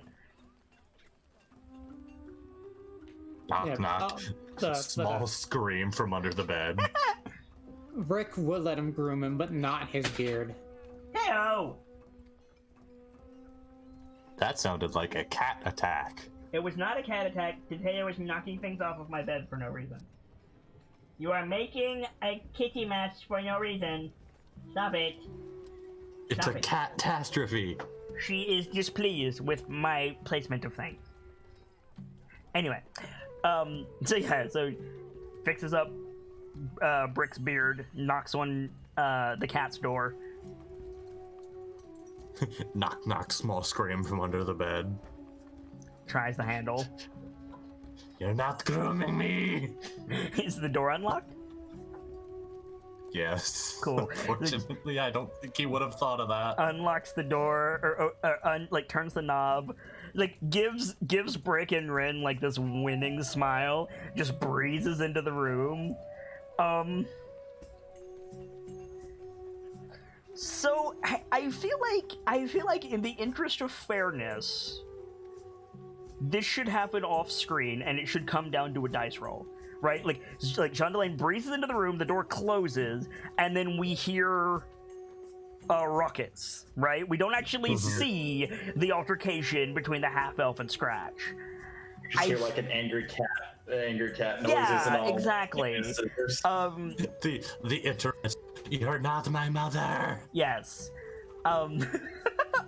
So I feel like in the interest of fairness, it's going to come down to a grapple check, right? It's going to come down to either athletics or acrobatics from Scratch versus Jean Delane's like athletics, right? Right. I think that's the fairest way to do this. So I think, given the rule of comedy and everything we know about Jean Delane, I think rolling at a +5 is pretty reasonable.